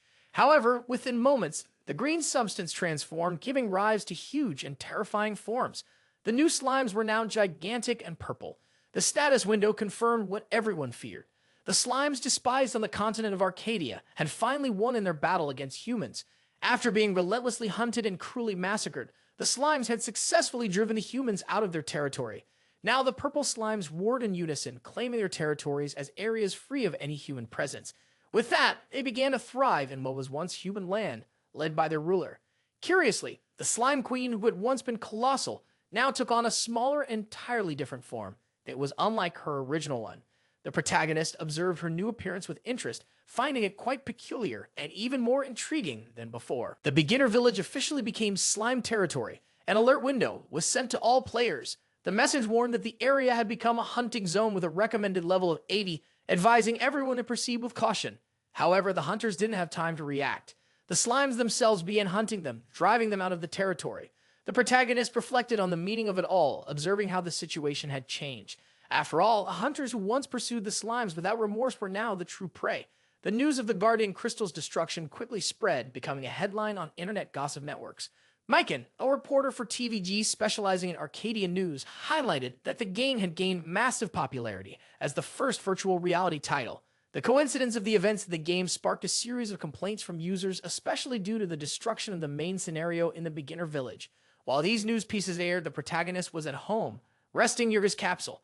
After a long pause, he decided to get up and follow the updates. Lean explained that due to the mission failure, the village was permanently deleted, something that outraged much of the community. Dex, on the other hand, followed the news on his phone. He considered the whole situation a massive mess, but listened attentively, reflecting on the events. While drying his hair and reading online comments, he noticed users linking the events to the mysterious beginner eliminator. During his morning routine, while brushing his teeth, he wondered if it would be better to stay away for a while. Dex believed many of the complainers were frustrated about losing game advantages, but he was also certain he had only followed the system's imposed directives. He concluded that if he had indeed done something wrong, the company responsible for the game should punish or ban his account. He still remembered the mysterious voice he heard at the beginning of his journey, encouraging him to cause as much chaos as possible. Despite his reflections, Dex decided to focus on the present and prepared to head to university. Although he didn't consider the Simon University of Engineering particularly impressive, he was eager for his new campus routine. When he arrived, he noticed that the young man sitting next to him was watching a video about Arcadia. To his surprise, the video featured images of himself, Dex, in the game. He was startled to realize that everything had been recorded, and even more so that the video had over 2 million views. Not understanding why there was so much interest, he watched the video closely. The young man beside him asked, "Are you interested in the content?"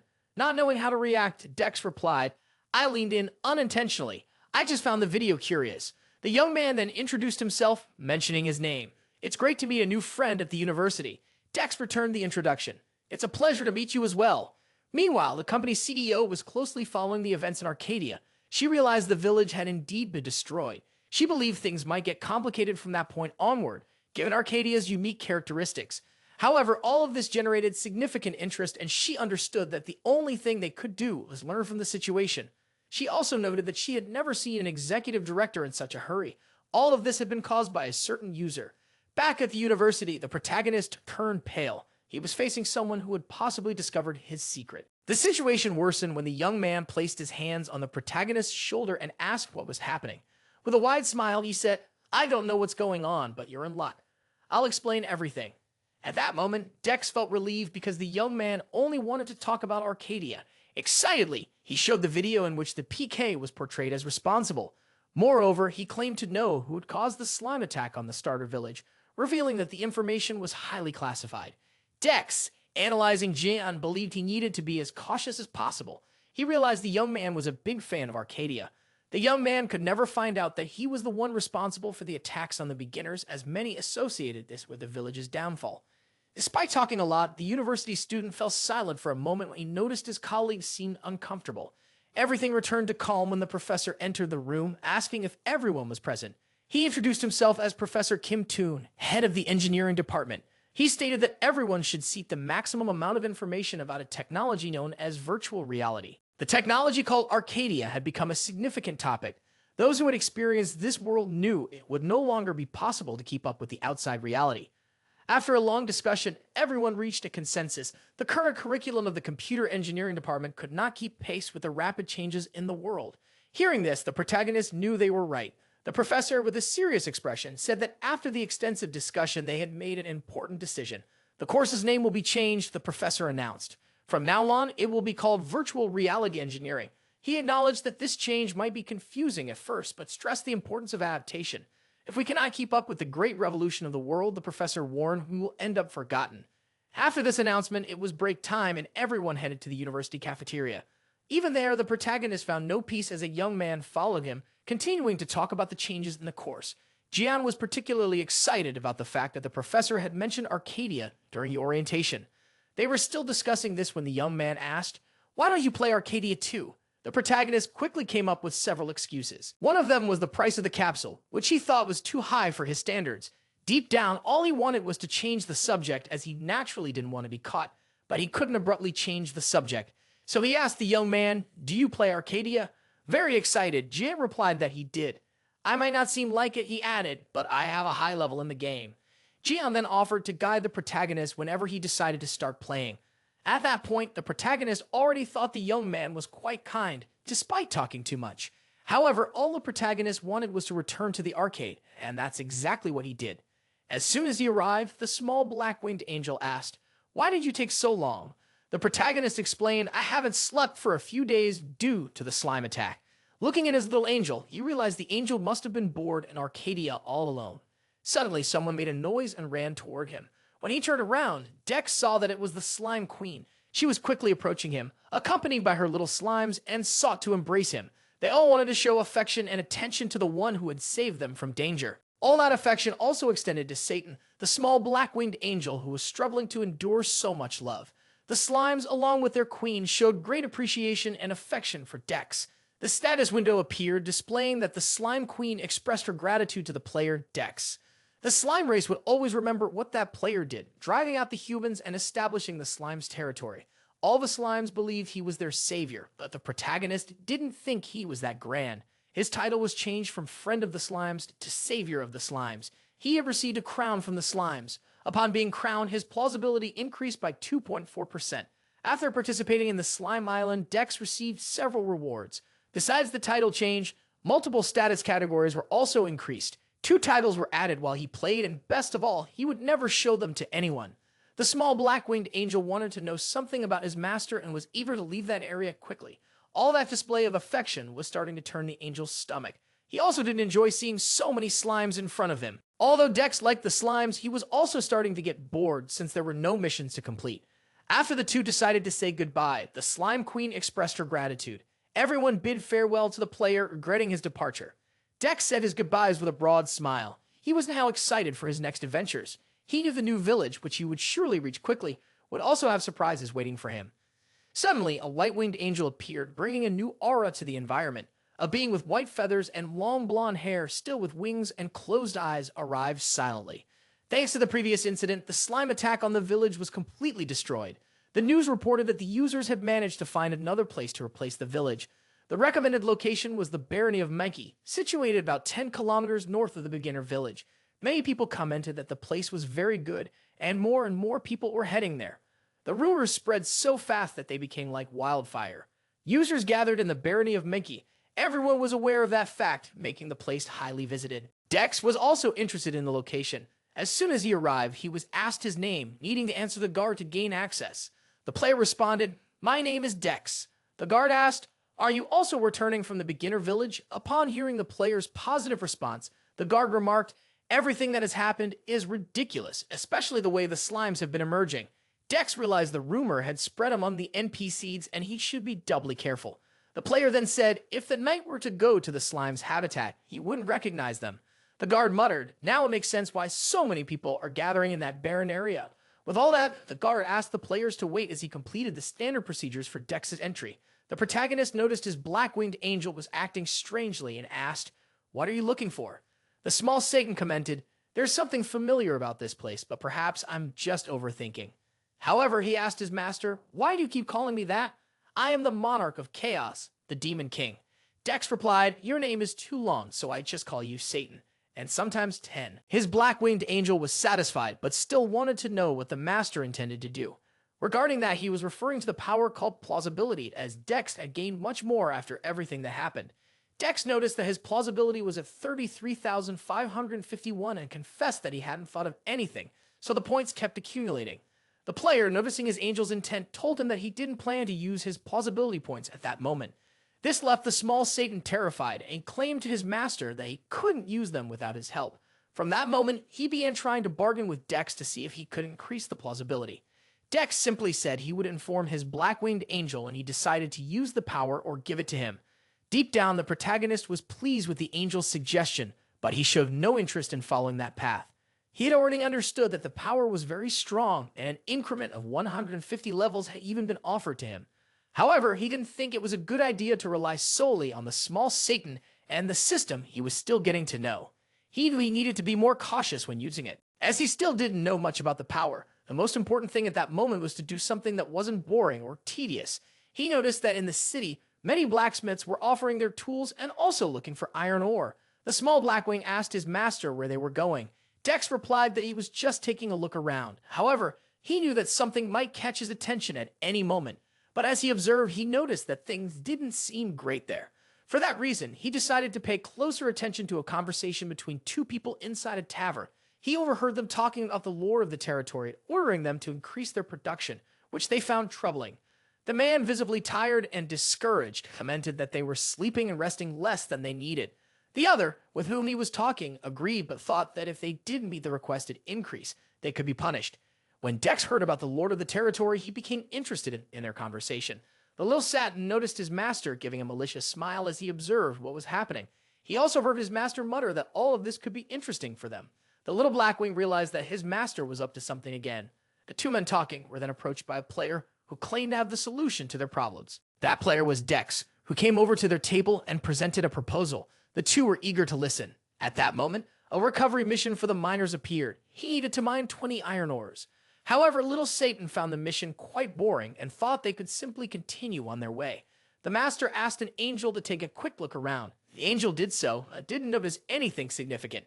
However, he overheard people saying that equipment below level 20 was repaired for free. Others were constantly making offers and counteroffers, trying to attract more clients and iron miners. Satan noted that he only saw ordinary blacksmiths, but Dex told him that initially things could appear that way. Then he realized that most of them weren't NPCs, but users, likely due to the high demand for blacksmiths. This was caused by the flow of users staying in the area, but many were rejecting missions to gather that ore. Like Satan, everyone thought it was just a normal repetitive mission, but demand was increasing. However, the supply remained the same. Dex asked Satan, "What do you think will likely happen next?" Satan, however, did respond immediately. Didn't know the answer. The master said he would figure it out, though he wouldn't like the outcome. To start, the most important thing was to make money first, and that place seemed like a great opportunity. They needed to meet the lady of the territory, Baroness Mikey, who was deeply concerned at that moment. The constant rise in the price of iron was leaving the Baroness dissatisfied, as the increase was substantial. By then, there wouldn't be enough margin for the village blacksmiths, and she worried about the sharp decline in the quality of items. She thought things could get very bad if she didn't act. She knew she had to take action as soon as possible. Meanwhile, on Mount Fen, a high mountain area at the entrance to the mine, Dex and his small familiar entered the mine. He felt there shouldn't be many people as they were quite deep inside the mine. For that reason, they needed to start as soon as possible. He told his black-winged angel that he was counting on him. However, Satan asked his master if everything would be okay with that maneuver inside the mine. He questioned what the master was trying to achieve by using plausibility power, something as useless as that. Dex told the angel to stop talking and start acting, doing what he had asked as soon as possible. Even unwillingly, Satan decided to obey his master and would do exactly as he commanded.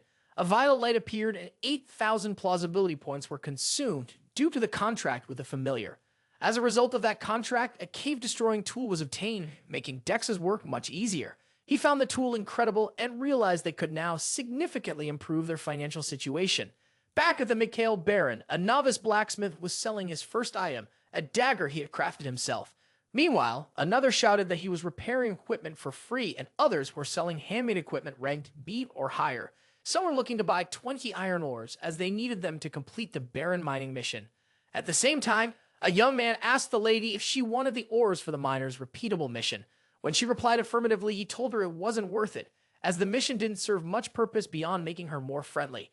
Instead, he suggested that it would be better to mine and sell the minerals. She thanked him, saying she would skip the quest. The blacksmith looked at the adventurers with disdain, for if not for their tips, many others would have completed the quest, which would certainly help the barony. They were upset because they had purchased ore and, in the end, would only be making lower quality items. The blacksmiths were discussing among themselves the newly arrived adventurers who were just starting in the art of blacksmithing. They don't even know how to handle iron properly, one said. I hope the Baroness will do something about it. They feared that if she didn't take action, the barony was already doomed. The economy of Arcadia wasn't much different from reality. Production and consumption, supply and demand. There was also distribution. Of course, the resources and spices produced in different areas varied. The demand for resources naturally differed based on situations and seasons. The most popular demand in the current economy was for iron ore, and everyone was desperate to find as much as possible. It was becoming increasingly difficult to obtain iron ore due to the large number of people who had chosen blacksmithing as a profession. The chronic shortage of iron ore, once a product that sold for 10 bronze, now cost 17. In other words, it was 1.7 times more expensive. And even if someone smelted the iron or made something, people could barely make a profit or would most often just take a loss. Users began complaining about this. A player commented, I understand the game is supposed to be realistic, but I don't think it should go this far. Then a new player approached them and asked if he could mine the iron himself. The two players laughed at the third, thinking it was too difficult to do since it took 2 hours to travel between the city and the mine. Not to mention that iron was also hard to mine and couldn't be obtained that way. It required high-level tools. In short, it was better to let others mine the iron and focus on upgrades. The player who talked to the couple thought mining personally wasn't worthwhile because the profits were minimal. Soon, he realized that things worked differently in Arcadia. That was because there was a certain person who mined with great ease and efficiency. Dex, the protagonist, diligently performed the miner's job, always obtaining more and more minerals. He managed to mine not only iron, but also other valuables such as silver ore, and his mining level was increasing daily. Additionally, Dex also found rare minerals and could now detect them, even if they were hidden. Even so, that profession was tiring, and he thought he had collected enough for the day. Dex had so far gathered 1,024 iron ores, 119 silver ores, 33 diamonds, 5 gemstones, and even a diamond organ. With so much material, he believed it would already be enough to cover the cost of using plausibility. Looking at his status window, he concluded he was on the right track. Meanwhile, Satan, after searching for a long time, found his master and asked, "Where have you been earlier?" The small black-winged angel then commented, "I reconsidered the situation. I thought you weren't satisfied with just the drill." Satan, after thinking for a moment, found a perfect item for exchange. He showed the angel an artifact called Tears of Darkness, a high-level piece of equipment that would allow him to see everything around him. However, Dex wasn't interested in that artifact at the moment. He told Satan, "I don't need any of it." Dex warned, "Using something so powerful would only make me bored with the game, and that's not what I want." He added, "Besides, you shouldn't try to sell such an item to people. They'd likely figure out who you really are." Each word from Dex felt like an arrow piercing the heart of the small black-winged angel. Changing the subject, Dex asked, "Where has Satan been all that time?" Satan simply replied, "I've been around," but with a mischievous laugh, he added, "Do you really want to know, Master?" He then decided he would only tell the truth after finding what he was looking for. But before that, he asked, "Do you have enough mind for this, Dex?"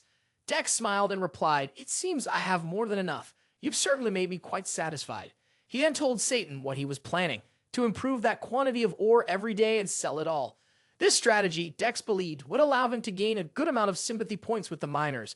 Additionally, it would quickly attract the Baroness's interest, helping him achieve his own goals.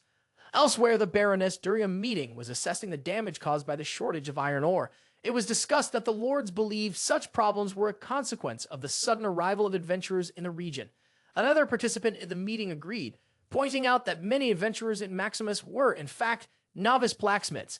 However, the biggest issue was the number of miners, which didn't increase proportionally to the number of blacksmiths. The Baroness reflected that with the growing diversity of adventurers, it would be impossible to force them to mine. This was because, according to Clause 128, Paragraph 1 of the continent's laws, such an action was illegal. She thought that, in this case, it would be better to sell the manufactured iron artifacts first.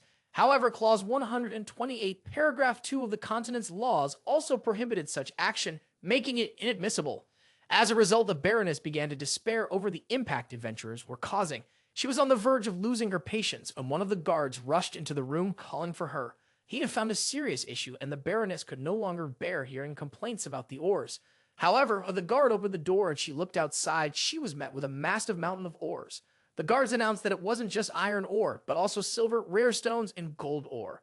Dex was in an alley, sitting on some crates, counting the money he had earned. With gold coins in hand, he was visibly cheerful, having obtained 5 gold and 12 silver coins. If he converted that amount into one, it would be approximately 512 million. He thought he could make about 171 per person.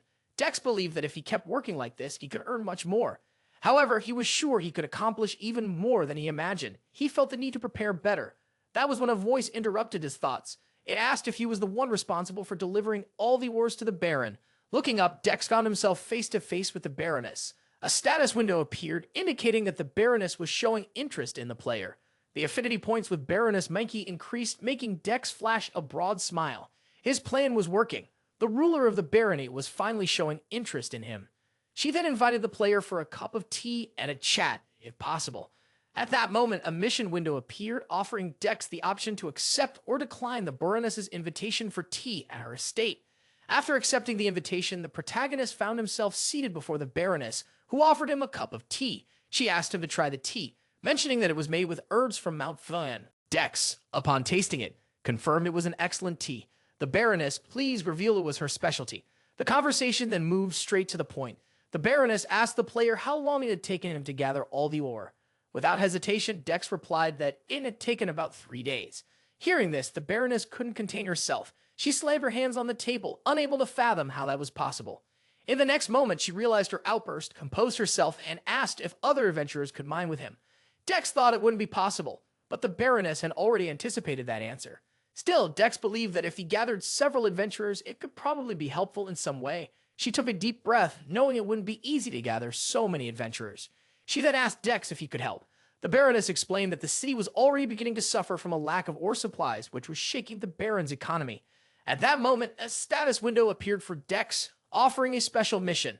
The Baron was in need of war supplies. Dex felt relieved to see that the mission had finally appeared.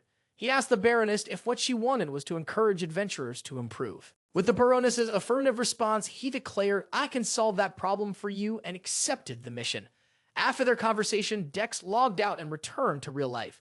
Sitting in front of his computer, he began doing some research. However, he quickly realized that the Baroness's task wouldn't be easy. This type of mission was usually seen as tedious by players. As he moved the mouse and keyboard, he thought of a plan to expose some facts on the internet. He created a journal titled The Daily Life of a Player in Arcadia, hoping it would soon gain traction. In another setting at the university, his classmate asked a young man if he could play Arcadia with him, but the young man was quite upset and seemed to have given up on continuing the game. His name was Choi, a 15-year-old boy. The friend asked why he had given up, and Choi replied, "The game is filled with strange people." He explained that when he logged in Arcadia, he noticed the slimes had become stronger. After the village disappeared, he got tense and didn't want to play anymore. His friend then encouraged him to keep going, reminding him, "You already surpassed Baron," and that his work as a merchant had grown considerably. However, Choi explained that this was the problem. There was too much work available in the game, and he ended up choosing to be a merchant. Disappointed with Choi's attitude, his friend realized he was very discouraged. That was when he asked, "Wouldn't you like to do something more fun in the game besides the usual tasks?" At that moment, his friend showed him something on his phone that might interest Choi, a video made by the protagonist, Dex. The video was a kind of tutorial about how Dex managed to mine. In the video, Dex showed the inside of the mine and mentioned that the location had become very popular in recent days. He wanted to share something extraordinary about the iron ores, which caught the attention of the disheartened Choi. Fascinated, Choi kept watching the tutorial. Dex showed the amount of gold and silver coins he had earned through mining. Excited by the sight of the coins, Choi decided to watch the video until the end, eager to learn more. In the tutorial, Dex explained that it was possible to mine about 20 iron ores per hour. He emphasized that to do this, it was necessary to first upgrade the tools. With stronger tools, the speed and success rate would increase, allowing rare ores to be obtained. Dex even showed a graded gemstone, saying he could obtain magical or diamond crystal daily.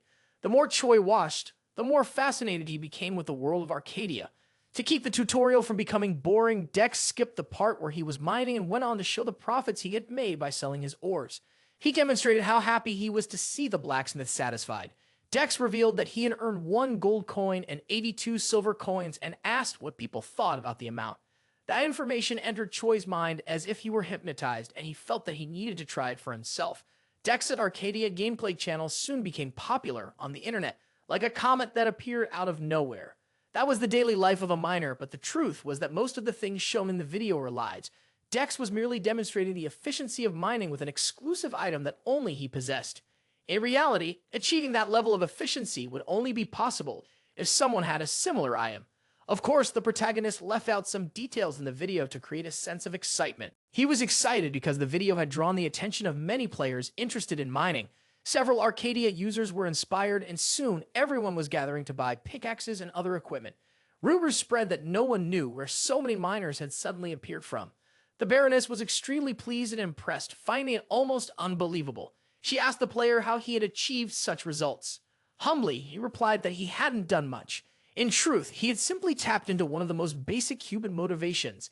Curious, the Baroness asked what that was. Smiling, Dex explained that it was the promise of rewards. When there's a chance to gain something valuable, people are often willing to put in effort, and most adventurers enjoy competing for such opportunities.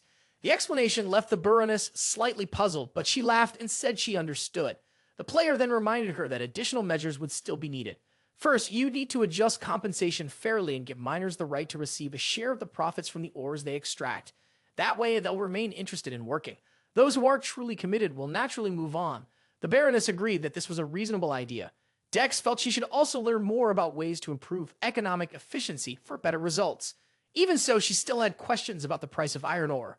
Calmly, Dex told her not to worry too much, as those who truly needed it would be willing to pay a fair market price. She even explained that the previous price was too low, which was why suppliers had been scarce. Dex also suggested that if anyone complained, she would explain that they had other ways to obtain ore, just as a thirsty person could dig their own well. This approach made the situation much clearer for the Baroness. She was so satisfied that she offered Dex the position of Minister of Finance, but he declined. his adventure was far from over, and she apologized, realizing at that moment that he was an adventurer. Dex knew the first step had been taken. Now he needed to set the stage for his next move. It was then that the Baroness asked, "What can I do for you? I'll offer anything within my reach." Dex knew this was the exact moment to execute his plan, so he handed her a letter sealed with his crest. As soon as the Baroness took the letter, she wanted to know what it was about. Dex, with a confident smile, explained that it was a business proposal and asked her to take a look. He assured her, "You'll definitely like it." Dex understood the limitations of how much one person could profit alone, but with his proposal, he could overcome those limitations. For that, he needed to govern others, and his words were enough to open the Baroness's eyes to this truth. He gave a wide smile, knowing he had reached exactly where he wanted. The Baroness attentively listened to his proposal. He wanted her to allocate 10% of total profits to him. In exchange, he would grant her full commercial authority over the iron ores. Many thousands of years ago, there was a great war between celestial beings and dark forces. Known as the Sacred Demonic War at that time, the heavens witnessed an epic confrontation between two powerful forces that seemed to symbolize good and evil. During this conflict, there was a decisive moment when the Monarch of Darkness, in direct combat with Archangel Michael, was struck. Unaware that Michael had brought a powerful sacred spear to the battlefield, the Vortex of Darkness was deeply wounded by it. Only upon feeling the impact of that blow did he recognize the energy of the divine weapon and was far from pleased with what had happened. Bringing such a powerful weapon like Muslim to the battle seemed unfair, and he demanded to know why Michael had chosen to use it. Archangel Michael, exalting sacred glory, firmly declared to the Monarch of Darkness that he would destroy him in that confrontation. This striking scene surfaced in the dreams of the small, black-winged angel, who relived that moment in a disturbing nightmare. Upon opening his eyes and realizing it was just a dream, he understood that their location had brought those memories to life. Still, he was unsettled, as only unpleasant memories seemed to surface frequently in that place, while traveling hidden under his master's cloak. The small angel heard various people enthusiastically buying pickaxes. Curious, he asked his master the reason for this movement and what was happening with the miners. Patiently, the master explained that there was an old saying related to the situation, and the small angel listened attentively. The master said that in some situations, people could enter whenever they wanted, but leaving wasn't always so simple. He then explained that mining wasn't an easy task. It required carefully selecting locations and investing in proper equipment. He mentioned that a skilled miner could obtain, on average, 10 iron ores per hour, but this depended on several factors. The protagonist emphasized that the success of the process was directly tied to the quality of the equipment used in mining. He commented that without proper tools, like the cave-destroying tool, the results would be far inferior. He revealed to the small angel that although mining was a physically inefficient job, there was another way to make money with the mine. This piqued the small angel's interest, especially when the master explained that it was as simple as selling entry permits to the mine. The strategy was straightforward. Charge an entry fee and allow those interested to pay it later if they didn't have money immediately. Intrigued, the small angel asked, what would the entry fee be? He thought about the possibilities. He reflected that perhaps the miners could be convinced to pay 1 gold coin per entry, which seemed reasonable. Although skeptical, the angel considered that human naivety could be exploited to create advantageous deals. Even so, the master assured him the plan was safe and that profits would come with minimal effort. The small angel then began to see the idea as an opportunity to observe more closely the interaction between humans and his master's plan.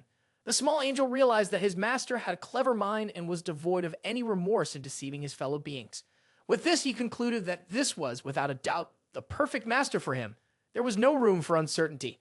Dex noticed the small Satan was deep in thought and asked him why. The angel, however, suggested, let's go to a special place. He assured Dex, you'll enjoy the experience and there will be no regrets. Curious, the master decided to follow the small black-winged angel. The destination was a hill near the mining area. Upon arrival, they found an immense field and a closed door. The small angel then explained that this was the reason for his hesitation. The place felt familiar to him. He revealed that he had been there before and a memory surfaced after visiting the location Dex called the mine. There was clear satisfaction on his face as he had finally found the place where the vultures were hiding. The small angel sarcastically referred to other celestial beings with nicknames like vultures, pigeons, or chickens. Despite the playful tone, the place seemed abandoned for a long time, yet it was surprisingly well preserved with no signs of rust. The angel asked his master if he could open the door, insisting that only Dex had the necessary power to do so. Dex, surprised by this statement, decided to try. Placing his hand on the door, he realized it remained immobile. Several mysterious messages appeared indicating that the location was sealed by a special power. One of them warned that if Dex revealed the existence of that place to others, he would receive no reward. Dex began doubting his own strength, thinking he might not be able to break the seal protecting the entrance. The door was majestic, but without the ability to open it. It became useless, which left the small Satan disappointed. He noticed that his master didn't fully understand the power he possessed and hinted, if Dex were a truly skilled master, he could control it. Watching his master, the small angel remarked, "You seem like an uncertain apprentice." He then questioned, "How much do you really know about your own strength?" Dex wanted to understand the matter better, but the small angel replied, "The details of the name or origin of the power don't matter."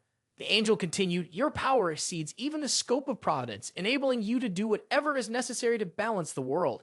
He explained that this power was close to the level of creation, something that transcended the boundaries of the ordinary. He suggested, "You should already understand the extent of your abilities. Simply trust yourself." Dex, however, confessed, "I haven't understood anything." This left the small angel frustrated and disheartened. After more than 10 minutes inside the cave, the small angel finally managed to explain the concept of the power to his master. Dex then understood that plausibility was essential for the existence and transcendence of beings. Including the small Satan, Dex began to grasp why his angel insisted so much on the importance of plausibility. Gradually, the pieces of the puzzle started falling into place. Looking at the gate before him, he asked the small, black-winged angel, "Will I really be able to open it?" The small angel explained that the seal on the gate was likely placed by the chickens, as he ironically referred to the other angels. With a persuasive tone, the small Satan asserted, "Whoever placed the seal is irrelevant to you, Dex." He encouraged his master to set aside doubts and revealed what needed to be done to move forward. "You have to try again," the small Satan continued, "but this time, do it with determination. Truly believe you can succeed." Following the instructions, Dex placed his hand on the gate once more, firmly believing he would be able to open it. The small angel, malicious and cunning, urged him, "Focus your energy. Fully believe that you will succeed." As soon as Dex followed the instructions, he noticed the seal on the gate began reacting in an unexpected way. Messages in the status window appeared, indicating that 15,000 plausibility points would be needed to break the seal. Though he considered the amount absurd, Dex decided to spend the points. He imagined that if not here, he would rarely find a better use for them. Determined to open the gate, Dex confirmed the expenditure of 15,000 plausibility points, resulting in the seal's destruction. Upon opening the gate, Dex encountered something extraordinary, a hidden celestial altar that seemed to carry special significance. The small, black-winged angel was visibly pleased. He had finally found the place he had been searching for. To him, the altar was the perfect hiding spot for the attic pigeons, as he sarcastically called the angels. Gazing at the grandeur of the place, Dex noticed a gleaming golden box resting on the altar before him. The great sacred demonic war had been a fierce and total conflict between angels and demons, with Arcadia as its main stage. During the war, countless lives were lost, and the continent was deeply scarred by the tragedies and destruction. The situation was so disastrous that, if not for the salvation provided by the World Tree, no being in Middle-earth would have survived. 1,000 years after the war's end, many still bore the scars and fear of that event. They pray that such an event will never happen again, leaving messages as warnings for future generations. Written in the memories of a traveler, these messages remain as an eternal alert. Amidst this, an alert emerged on the status window. The stairway to the high heavens at Mount Fen had been invaded by a user. The system reported a critical error in launching a mystic-ranked quest, marking the situation as an emergency. The information detailed 693 similar cases of errors, indicating the issue was not isolated. In response, the team responsible for scenario creation and other departments convened immediately to address the problem. The scenario team manager explained that everyone was exhausted and facing recent challenges. Even so, he requested everyone's understanding, as the emergency meeting was unavoidable. The fatigue was evident, especially since only a few days had passed since the incident at the starter village. After investigating the matter, they confirmed the problem was related to hidden content at Mount Fen. The assistants carefully analyzed the details attached on page 3 of the distributed material, searching for a solution. One of the most alarming pieces of information was that Mount Fen, the territory of angels, held little-known mysteries. The scenario director admitted he was also completely unaware of this information until the current incident. He revealed that Mount Fen was, in fact, the gateway to the high heavens, the place where the first angels had descended to Arcadia. This detail reinforced the significance and sanctity of that hidden location, adding even more complexity to the case. While analyzing, some team members became intrigued by the name of the mystic-ranked quest that had been corrupted. All they could discover was that it had a direct connection to the Second Great Sacred Demonic War. Hearing this, the director was visibly alarmed, having no idea how something so dreadful had resurfaced. Meanwhile, in Arcadia, the protagonist, after breaking the seals and opening the gate, found himself before a golden chest. Dex, however, wasn't impressed with the stairway to the high heavens. On the other hand, the small angel made a great fuss over the discovery. They had finally found the angel's hideout, a place filled with treasures. The small angel suggested to his master that he take everything he could from there. The protagonist stared intently at the golden chest before him, asking his familiar if the treasure was really inside. The small angel, confident, assured him it was and urged him to open it. Dex then extended his hand, slowly approaching the mysterious chest. A message appeared indicating that an incomprehensible language was engraved on the chest, making it impossible to decipher. The status window suggested that someone knowledgeable in ancient languages might be able to unravel the puzzle. Thus emerged a quest titled Hidden Ruins. This surprised Dex, who decided to reflect on his next step. As he analyzed the situation, he pondered that the item certainly seemed extraordinary, and opening it might be a good idea. However, the previous quest promised a special reward if he reported the discovery to the Baroness. The small angel, curious, asked why the master was hesitating to open the chest immediately. Dex thought that if he hadn't discovered that place, he would have continued with the previous quest and secured the promised reward. Now, with the new discovery revealed by his familiar, the previous quest was definitely out of reach. He considered that a simple noble like the Baroness was unlikely to offer a reward greater than what might be in the chest. For the protagonist, the most significant point was that he had used plausibility to open the gate and uncover the secret location. He concluded that instead of publicizing the existence of this place, it would be wiser to keep it entirely secret. He praised the small black-winged angel for mentioning the existence of the hideout and decided finally that he would open the golden chest. The small malicious being was pleased with his master's decision as he hadn't expected anything different from him. However, after more than 10 minutes of continuous effort, both were exhausted, busted from trying to open the mysterious chest. Dex lamented that his strength and status were so low. Otherwise, he could have opened the chest easily. The small black-winged being reflected that if he had his original body, opening the chest would have been a matter of moments. He found the entire situation ridiculous. After overcoming so many challenges to get there, they were now defeated by a mere stone. As he commented on this, he gave his master an excellent idea. Before deciding what to do, Dex asked his angel, "Are you sure there's treasure inside the chest?" Tired and irritated. The small being replied that he was absolutely certain and would never deceive his master. Equipping his protective goggles, the protagonist realized that his only option was to use his trusty cave destroyer. Even Satan was impressed by his master's decision to simply destroy everything. Dex explained to his familiar that usually when a door was locked, it didn't matter the method or direction used to try to open it. In situations like that, destruction was always the right answer, he said with a wide smile on his face. He powered up the drill, and a small demon began thinking that humans might be worse than demons. As the minutes passed, the tool drilled through the outer layers of the box. Finally, an extraordinary reward emerged. The status window informed Dex that he had completely destroyed an ancient relic previously unknown. Because of this, celestial beings were shocked and his affinity with the heavens decreased. The window also advised him to avoid crossing paths with sacred beings, but he earned the title of Relic Destroyer. Dex thought everything had become easier after using the cave destroyer, but upon opening the box, he was astonished by what he found. Inside, there was a skeleton. Annoyed with his angel, Dex said, "I'm not shameless enough to desecrate a grave." The small being apologized, explaining, "I thought you wouldn't care about such details." Dex had already opened the box, but hesitated to touch anything near the skeleton. His angel insisted, "The right answer is to take only the necklace. That's what really matters." It was an imposing golden necklace. The small Satan believed the object was, in fact, a sacred item. To him, the necklace could ruin the future plans of the angels, whom he enjoyed calling chickens, vultures, or pigeons. A status window message informed Dex that he had obtained the glorious celestial medallion, an item of powerful sacred energy. As soon as Dex picked up the necklace, an intense light spread and bolts of lightning began emanating from the medallion.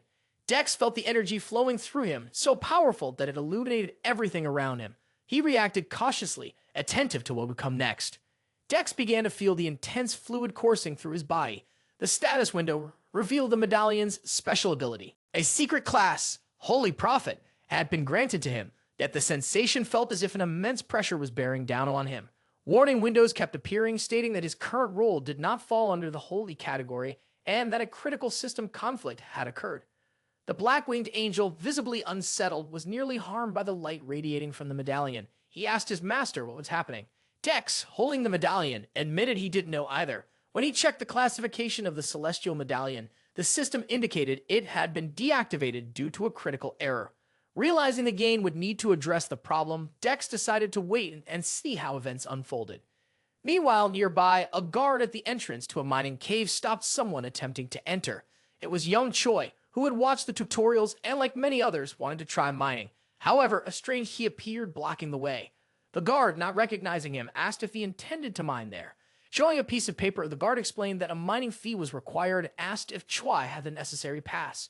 Choi recalled that none of the videos he had watched at school had mentioned any tolls or similar requirements. He considered that perhaps the situation had changed. The guard remarked, "Those who don't work here won't receive food."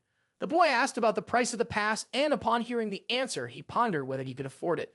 The guard informed him the pass costs 30 gold coins per month, a seemingly reasonable amount at first glance. However, Choi knew that in practice, a miner earned only 1 gold coin per day. Each gold coin was equivalent to 101. Doing the math, he realized he would have to pay the equivalent of 1,000,001 per month, something impossible for a student. Desperate, he began to think he might have to abandon his dream of getting rich as a miner. Choi explained to the guard, "I came here to make money, but I can't afford the entry fee." The guard gave a broad smile upon hearing this. Realizing he had found another worker willing to serve for free, he assured the boy, "It's no problem. You can work first and pay later." It was a buy now, pay later system. Choi, not fully understanding the details, was instructed to seek more information at the nearby office. The boy, looking toward the adjacent office, noticed a beautiful girl inside. As soon as he saw her, his cheeks turned red. While the guard observed the scene, he believed he had successfully recruited another worker. The mining field on Mount Fen, belonging to the Baron of Meki, had been facing a shortage of workers. However, thanks to the Baroness's plan, it was now attracting excellent labor.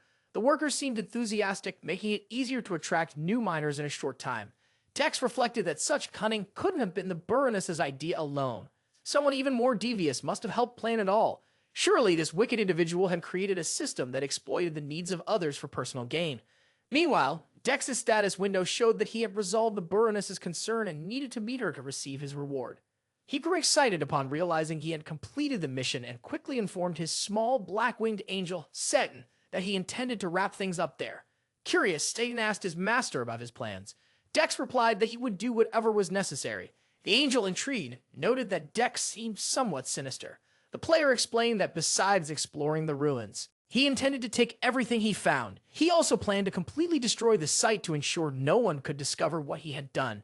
Dex had damaged a tomb and obtained a sacred item. He couldn't allow others to find out about it, as it would complicate his situation immensely. Destroying everything would guarantee that the existence of the place remained an absolute secret. Despite Dex's stated intentions, the small Satan hesitated to believe his master would truly go that far. However, the decision was already made. Dex was determined to eliminate all evidence. The small angel was shocked, but couldn't deny the visible delight on Dex's face. He smiled broadly, satisfied with his plans to destroy everything.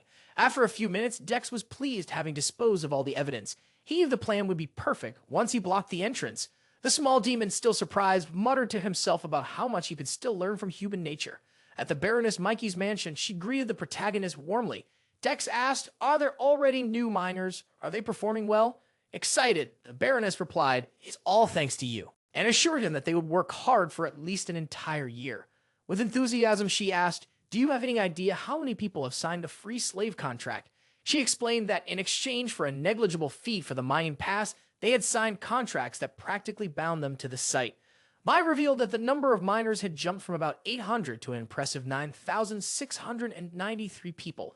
Moreover, she mentioned that not only was she profiting from the 30% tax on the ores, but also from the iron ores extracted. Curious, she wanted to know where Dex had gotten the idea. He answered vaguely, saying, "I was inspired by something, perhaps news about capitalism." Still, he thought to himself that the Baroness was even more insane than he had imagined, and each day seemed worse. Dex reflected that it would be wise to keep some distance from her, but the Baroness was fully satisfied. Feeling her game had finally changed, she agreed that her wish had been fulfilled. She asked about the rewards. Returning to her usual tone, Mikey said everything was ready. She handed him a bag containing the promised gold. Totaling about 10% of the additional profit, 120 gold coins and 23 silver, Dex was satisfied. The amount was equivalent to approximately 12 million won. Even so, the Baroness tried to persuade him to stay and work alongside her. "I will make you my greatest ally," she promised. A status window appeared, showing the Baroness's proposal. She trusted Dex completely, which made him ponder his decision. Meanwhile, in another dimension, the virtual reality called Arcadia held a secret history created for a single person. That vast virtual world existed because of Jack. Jack thanked Jennifer for helping him find happiness in a life where he had never known freedom. Without words to describe his emotions, he asked Jennifer to simply observe the world made for and by him. Jack was the creator of the virtual reality Arcadia, and the administrator of this world was the artificial intelligence Alice. Approaching Alice, Jack asked how much time had passed and noticed that she seemed concerned. Alice reported that a critical incident had occurred, requiring adjustment. However, her authority was insufficient to handle the problem. Examining the screen, Jack found the emergence of the secret class cry of Anarchy intriguing. He realized that the job had been altered to this class, something he, as the creator, was unaware of. It was clear that a disruptive element had emerged in his world, which piqued his interest even more. The idea of a disruptor arising in Jack's world made him quite excited. Additionally, he possessed the advancement item of the Sacred Prophet, the glorious Celestial Medallion.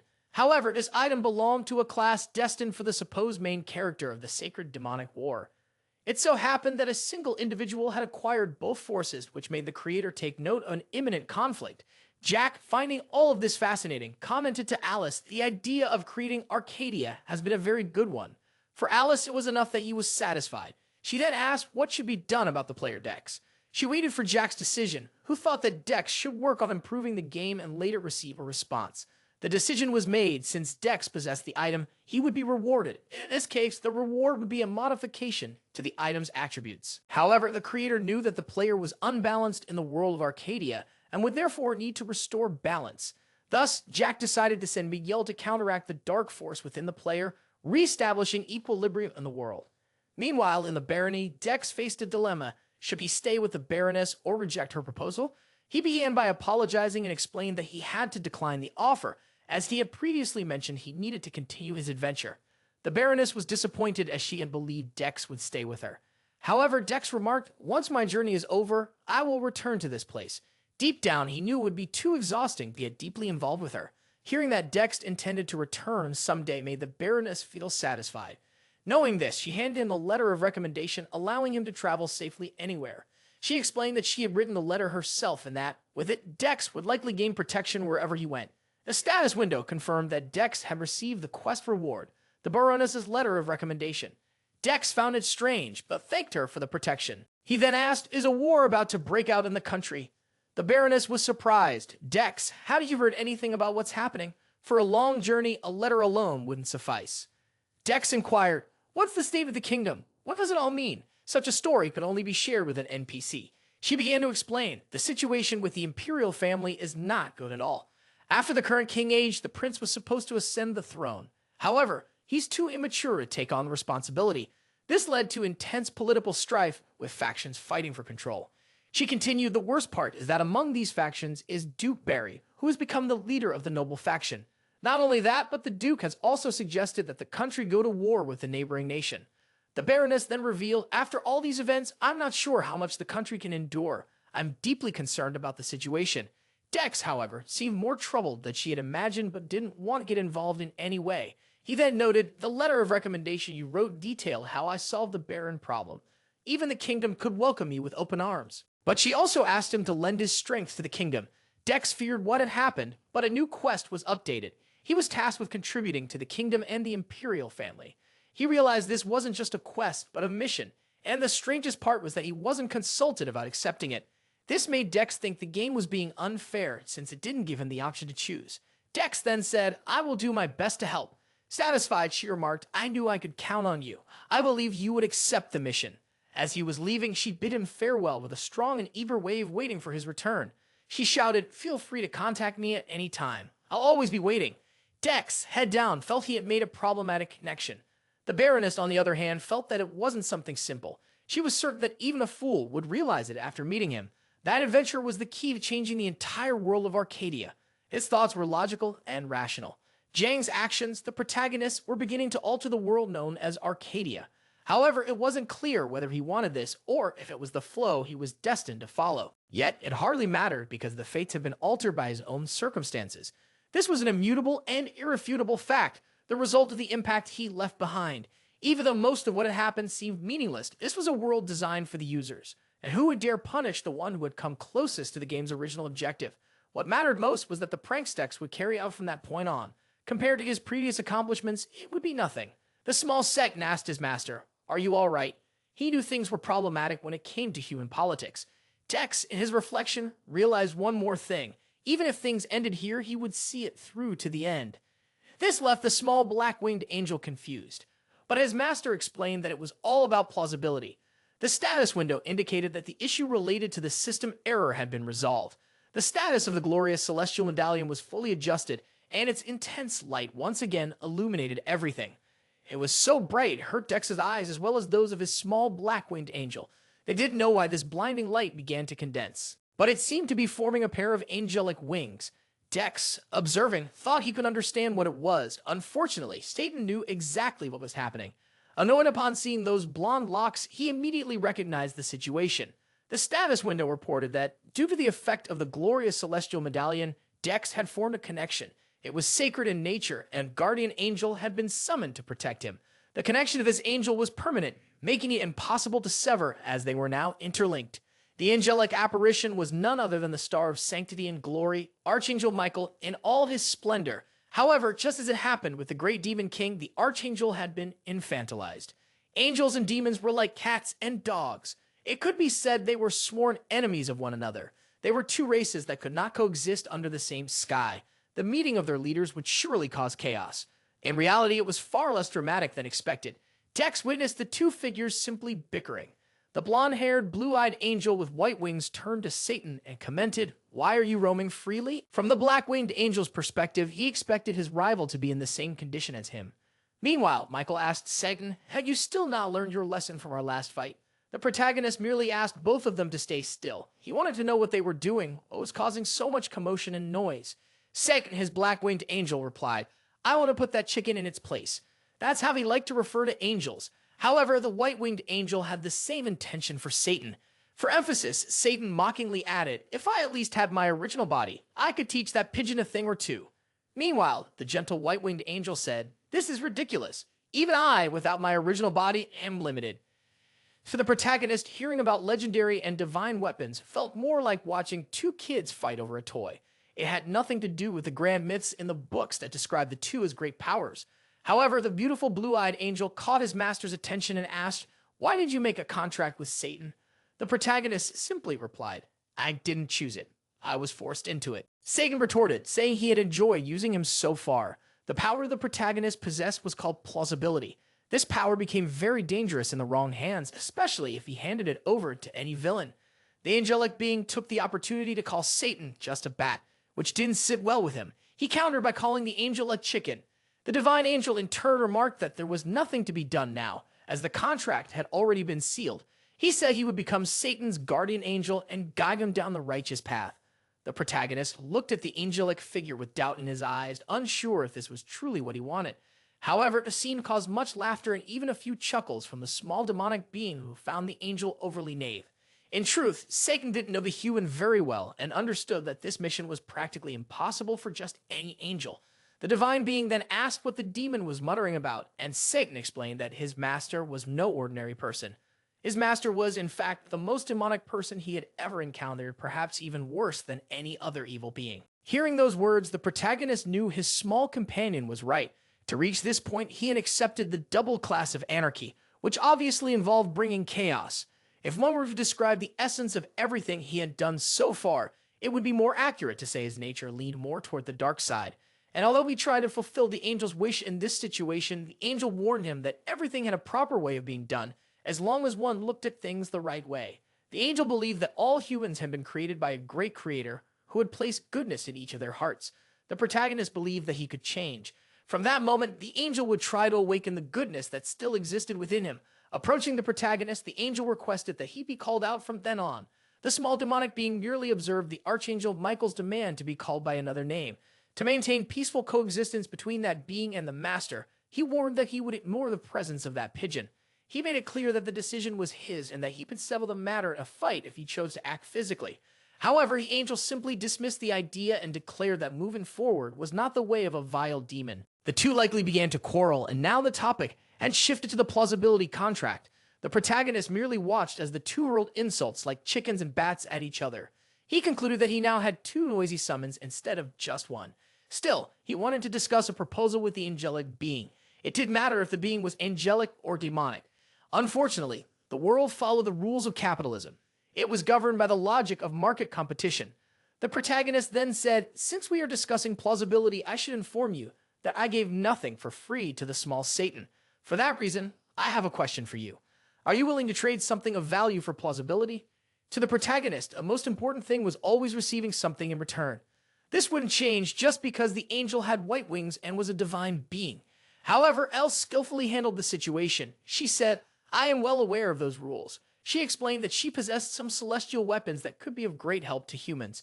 The protagonist, however, wasn't interested in items anymore as he already had plenty. What he wanted were abilities. Noticing the angel's astonishment, he realized she didn't know much about games. Now, with this angel, he needed to explain a different concept. He said he needed something that could make a weak being strong in combat. This could be called power. The angel thought for a moment about the power the protagonist was referring to.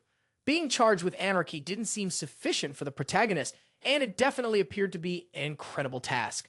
It was something that allowed for obtaining a mysterious power, like plausibility, but it came with a significant penalty. It was the total absence of a leveling system. The protagonist knew that the abilities he had so far, like mining or diving, were useless for combat, and while it would be great to take items from the small Satan, there would be a limit. After some time thinking, the angelic being managed to recall something useful. It was a contract with an angel, granting a skill called Divine Descent.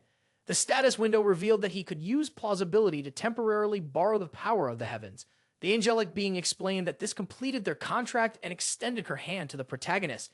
She thought about how much power could be exchanged for plausibility. However, it seemed to be a good deal. Feeling the power coursing through his veins was incredible. The Divine Descent was a powerful skill he wanted to test as soon as possible. The power made the small demonic being uncomfortable, as it was extremely bright and attention-grabbing. It was visible from a long distance, which ended up attracting enemies closer to him. A large green monster with enormous fangs noticed the presence of the player. Meanwhile, the angelic being described the powers he could gain. One of them was the Knight of Honor, Farhan, or even the true Great Mage Merlin, known to all as an excellent sorcerer. The legendary divine archer Parcel was also a highly significant force if he could obtain her. He could also rely on the great thief of loyalty, Murfin, who had excellent combat skills. The divine angel explained that Divine Descent allowed him to temporarily borrow the power of ancestral heroes who had pledged their loyalty and offered their souls. The protagonist understood and found it very useful. However, someone suddenly appeared, speaking strangely and demanding the human hand over all of his belongings. Turning around, Dex noticed the presence of a large green being with huge fangs. The protagonist was extremely pleased as the monster had arrived at the perfect moment. He needed someone to test the powers of the Divine Descent he had just acquired. His luck was so great that he received the Knight of Honor, Farhan, to face the enemy before him. On Mount Fen, there was a mining field. Although some people didn't believe it, everyone was playing the game, hoping to strike it rich with a big find. However, many thought they were being too naive. Soon, everyone realized that dreams would not come true and began accepting the fact that they had been deceived. The young Choi, who was also inside the mine, was now deeply regretful. He thought he would rather be with his friends. He couldn't even tell them he was trapped in a mining camp because of the immense shame he felt. The hopes of that player were so low that he no longer wished for money. What he truly wanted was freedom. Because of this, he started thinking about escaping, believing it was the only solution. However, as he entertained these thoughts, he heard about someone who had tried to escape and failed miserably. One of his fellow miners had been caught attempting to flee. That player no longer wanted to be a slave in the mine. Several other players around Choi noticed the unfortunate player who had tried to escape. One of them made it clear that fleeing was equivalent to deserting and breaking the contract with the Baroness.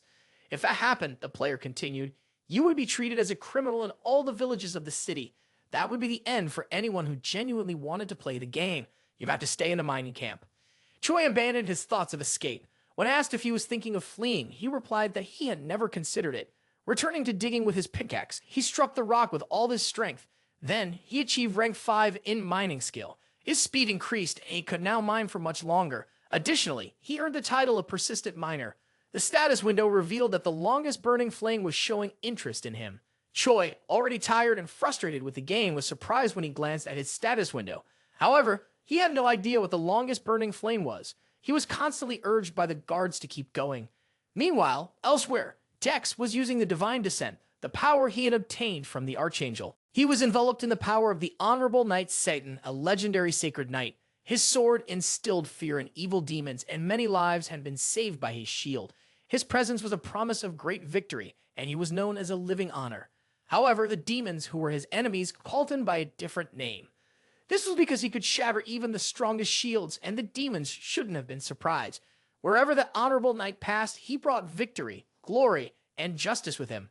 As a result, he was granted the title Demon Pressure, another nickname by which he was known.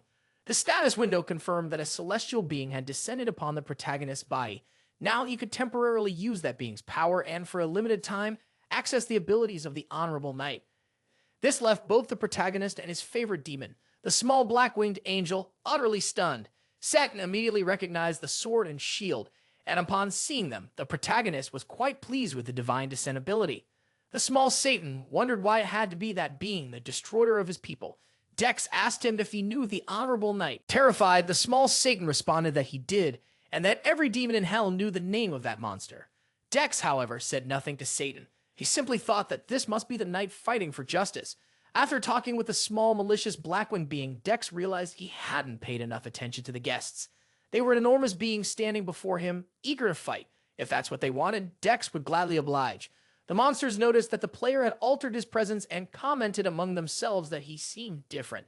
This excited Dex, as even the monsters noticed he was more powerful. Dex realized that one of them was a boss and displayed a certain level of intelligence. When he left the barren land, he had taken a different route. He had chosen a path through the depths of the forest, a place rarely visited by anyone. This was a shortcut to his next destination, but most users never ventured near that area. The reason was the Orc Warriors, precisely those who were now challenging the protagonist. He knew their level was 25, which he thought was quite strong, but he also needed to realize how strong he had become. One of the orcs roared, swinging his sword toward the protagonist and unleashing a golden flame. Smiling, the protagonist remained unharmed. He activated the Unshakable skill the moment the attack was launched. Since the orcs had used their chance to strike, it was now the player's turn. The boss merely waited for the assault. The player thought it would be more interesting if the fight lasted a little longer, so the Holy Shield entered combat mode. The Conviction of Justice was activated, as was the Burning Flame of Dawn. All of this was reflected in the status windows. In the heat of the battle, Dex raised an enormous golden sword.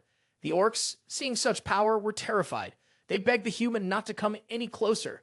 The protagonist felt a rush of excitement, thrilled at the thought of defeating all these enemies with his newfound power. A great light spread through the forests, toppling trees and illuminating everything in its path.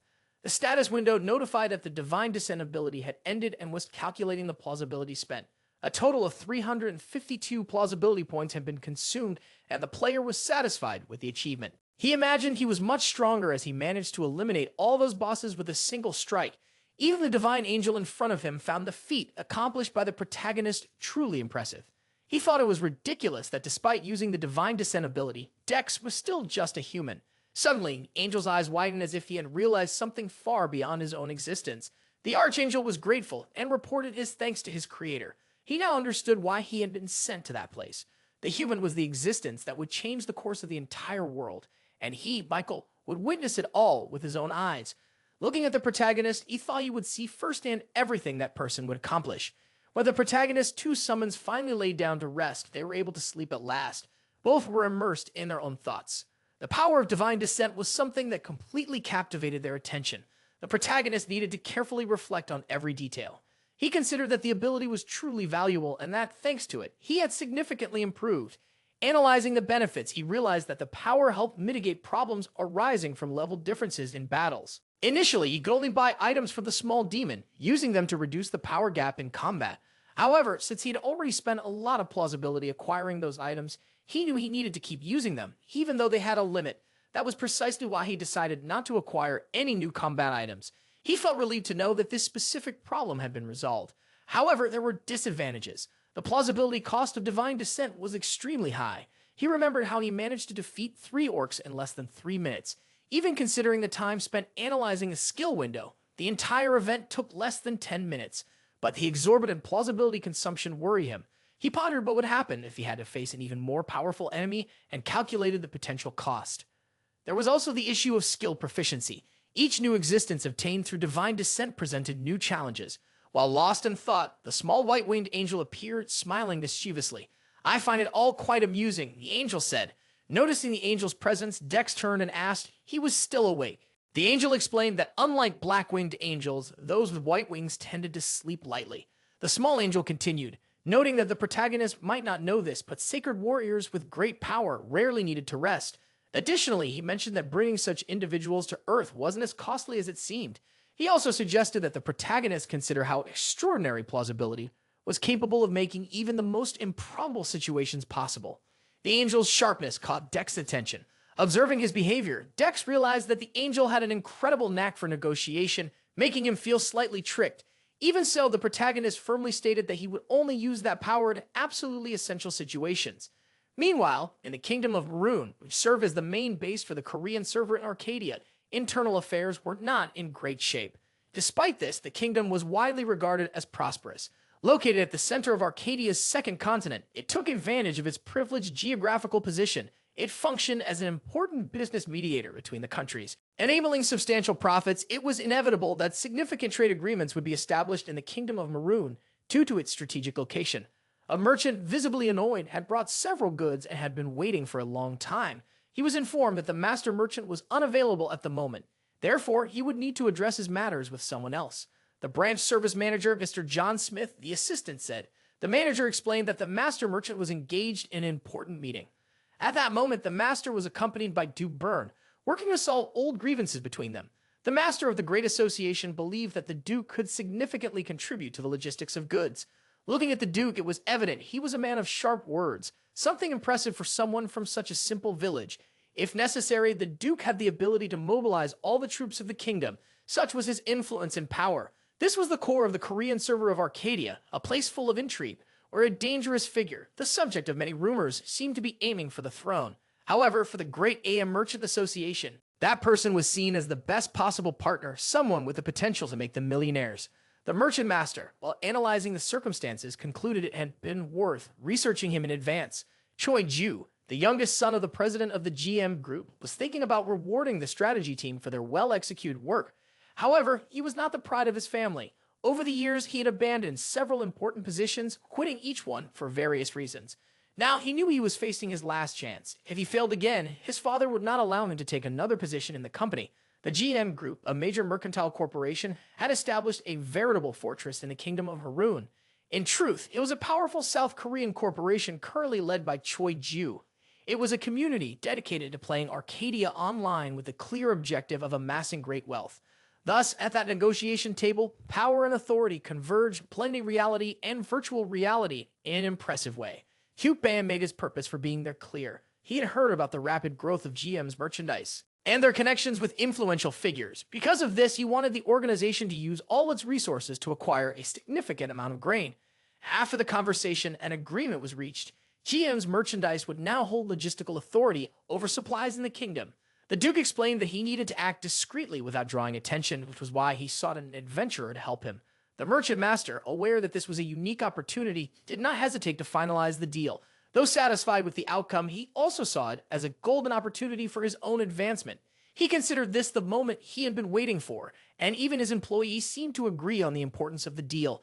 With this in mind, the merchant master planned to contact his father immediately, believing the situation required new investments. However, his employee warned him that the company had already invested $8 billion so far, making it unlikely to secure additional funds. Even so, the young entrepreneur insisted. Although called spoiled, he believed he needed more money to achieve his goals. Despite the limitations, he considered that the resources available thus far were sufficient to move forward. If he could help the Duke supply the Kingdom of Maroon with provisions, success in conquering the Kingdom of Park would yield great profits. With the current king already old and frail, a power shift in the Kingdom of Park would place the Korean server's economy in Arcadia directly under GM Group's control. This was what Choi Ju intended to prove to his father, that he was capable of managing something grand and generating immense profits. Through the game Arcadia, he wanted to demonstrate that he had the skills and determination necessary to succeed. In his mind, no one could stop him from achieving his plans. Meanwhile, in another region, Duke Bracken, a member of the imperial family and ranked third in the hierarchy, received an unexpected visit from the player Dex. Curious, the Duke asked, has Dex been sent by Baroness Minky, known for her stubborn and persistent demeanor? With the Baroness's letter in hand, the Duke examined the seal carefully. He asked the young man, is this indeed the letter she sent? The protagonist explained, I don't know its content. I was just told that delivering this letter to the Count would secure my protection. He added, it probably contains important information about me. However, the Count, without hesitation, tore it apart. This act left the player stunned as he hadn't expected something so abrupt to happen. After that, the Count looked directly at the protagonist and asked, "Do you know why the Baroness sent you here?" With a firm gaze, the Count analyzed every reaction from the player. Dex, realizing this, understood what the Count expected and responded, "I do not know the exact reason." With a slight smile, Dex added, "Matters like these are suited to people of higher status, not common adventurers." After this, the two remained silent for a few moments, observing the situation unfold in an unexpected way. It seemed the Count was beginning to take a liking to Dex, even letting out a few hearty laughs. Soon after, his expression grew serious. "The Baroness' motives are clear and evidently tied to the war," he stated. Dex kept smiling and remarked, "I never considered having any significant role or skill in something so grand." That was when the Count, always perceptive, noticed that the young man already had some knowledge about the conflict. This familiarity with the subject piqued the Count's curiosity even more. The protagonist revealed that he'd heard rumors about the prince, who seemed incapable of making sensible decisions. Many notables were conspiring alongside Duke, creating an even more turbulent political environment. After reflecting for a moment, Dex stated that he had an idea. There were two paths, one difficult, the other simpler. The Count expressed surprise at the possibility of an easy solution, prompting the protagonist to continue. Dex explained, "Considering your words about Duke being the primary culprit, it's hard to believe that eliminating the leader would cause the organization to collapse." Curious, the Count asked, "Are you suggesting eliminating Duke Calmly, Dex confirmed. However, the response triggered a booming laugh from the Count, who seemed to find the idea both absurd and fascinating. Between bursts of laughter, the Count commented, "I'm beginning to understand what the Baroness saw in you. You're truly interesting." Dex simply observed, thinking that the Count's voice was as commanding as his physical presence, marked by an imposing frame. When the laughter subsided, the Count admitted, "I had also considered this possibility," but immediately vented about the difficulties involved. Duke was surrounded by guards, master swordsmen, and mages, all highly skilled and on constant alert day and night. If anyone were insane enough to attempt something against the Duke and still succeed, the Count would like to meet that person personally. Pointing to himself, Dex claimed he might be capable of such a feat. Even so, the Count seemed hesitant, as if doubting whether Dex truly understood the difficulties he had outlined. In a more serious tone, the Count asked Dex not to misunderstand his skepticism.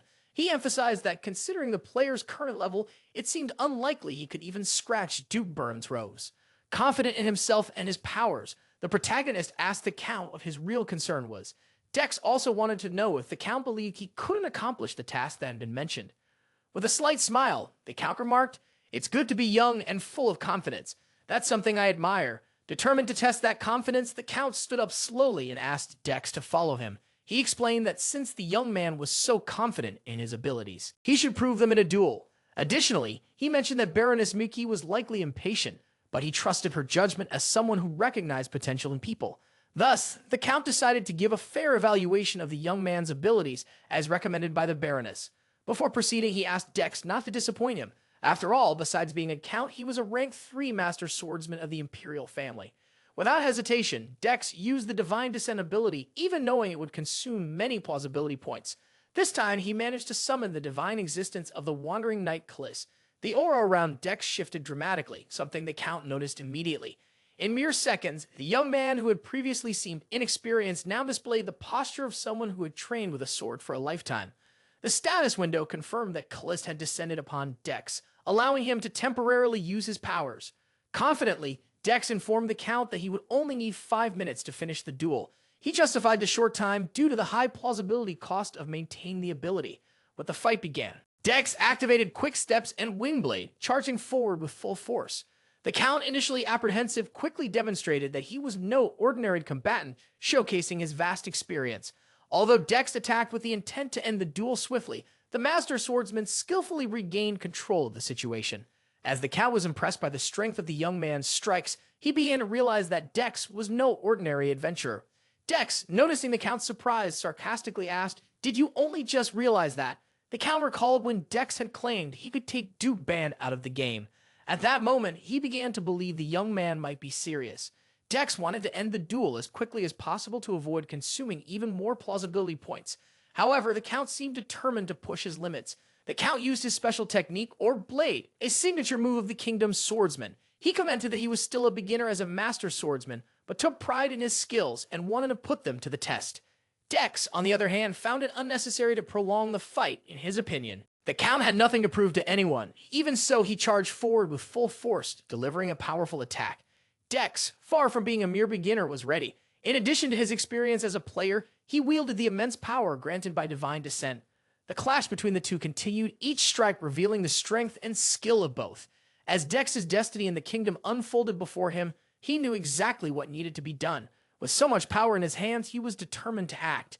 The Count was astonished to realize the young man could perform a maneuver similar to the formless sword, something he himself had once used. However, Dex's technique was different and clearly belonged to a master's level. Of that, the Count had no doubt. It was only then that he understood the young man was a talented individual who had remained hidden until that moment. Meanwhile, messages began to appear in Dex's status window for having used the formless sword ability, or a sword, which was limited to level 150 or higher. An additional amount of plausibility was deducted. Dex was not pleased with this, especially because the white-winged angel seemed increasingly demanding. The Count, watching from afar, found it odd to see the young man talking to himself, but chose not to comment. Growing impatient, Dex warned the Count, "I will finish everything quickly." The Count knew he was serious and understood the power of that technique. When Dex advanced with full force, he demonstrated absolute strength. With a precise movement, Dex disarmed the Count, knocking his sword away. Although the strike was defensive, its power was overwhelming. The Count struggled greatly to block the attack. In the end, the sword fell from his hands, hitting the ground with a loud clang. Satisfied, Dex felt he had proven his point. He didn't eliminate the Count simply because he chose not to. As soon as the Count's sword touched the ground, the status window notified Dex that the divine descent ability had ended. The Count, still on the ground, was relieved to have survived. It was evident Dex had no intention of killing him. The status window then displayed a calculation based on the time of use of the divine forces. Dex earned the title of Miracle Warrior for having subdued a master-level opponent. Along with a 10-point increase in strength, the ability consumed 2,800 points of plausibility, leaving Dex dissatisfied. The white-winged angel appeared, explaining that this time, he had used the full potential of the ability, which justified the cost. Even so, the angel seemed impressed. He commented that such a feat would normally be impossible and asked Dex if he had trained with swords before. Dex replied, "I have, but elsewhere," thinking he wasn't lying since he had won first place in sword competitions in the past. Meanwhile, the Count, still observing the young man, found it unbelievable that he had lost so completely. He, a master swordsman of the kingdom, was unable even to predict the path of Dex's sword. Convinced he was facing absolute power, the Count resolved to train even harder to try to reach that level. Still on the ground, he asked Dex about the attribute of his sword. Dex replied briefly, probably wine, which left the Count impressed. Wind, he thought, was the fastest, freest, and sharpest power of all.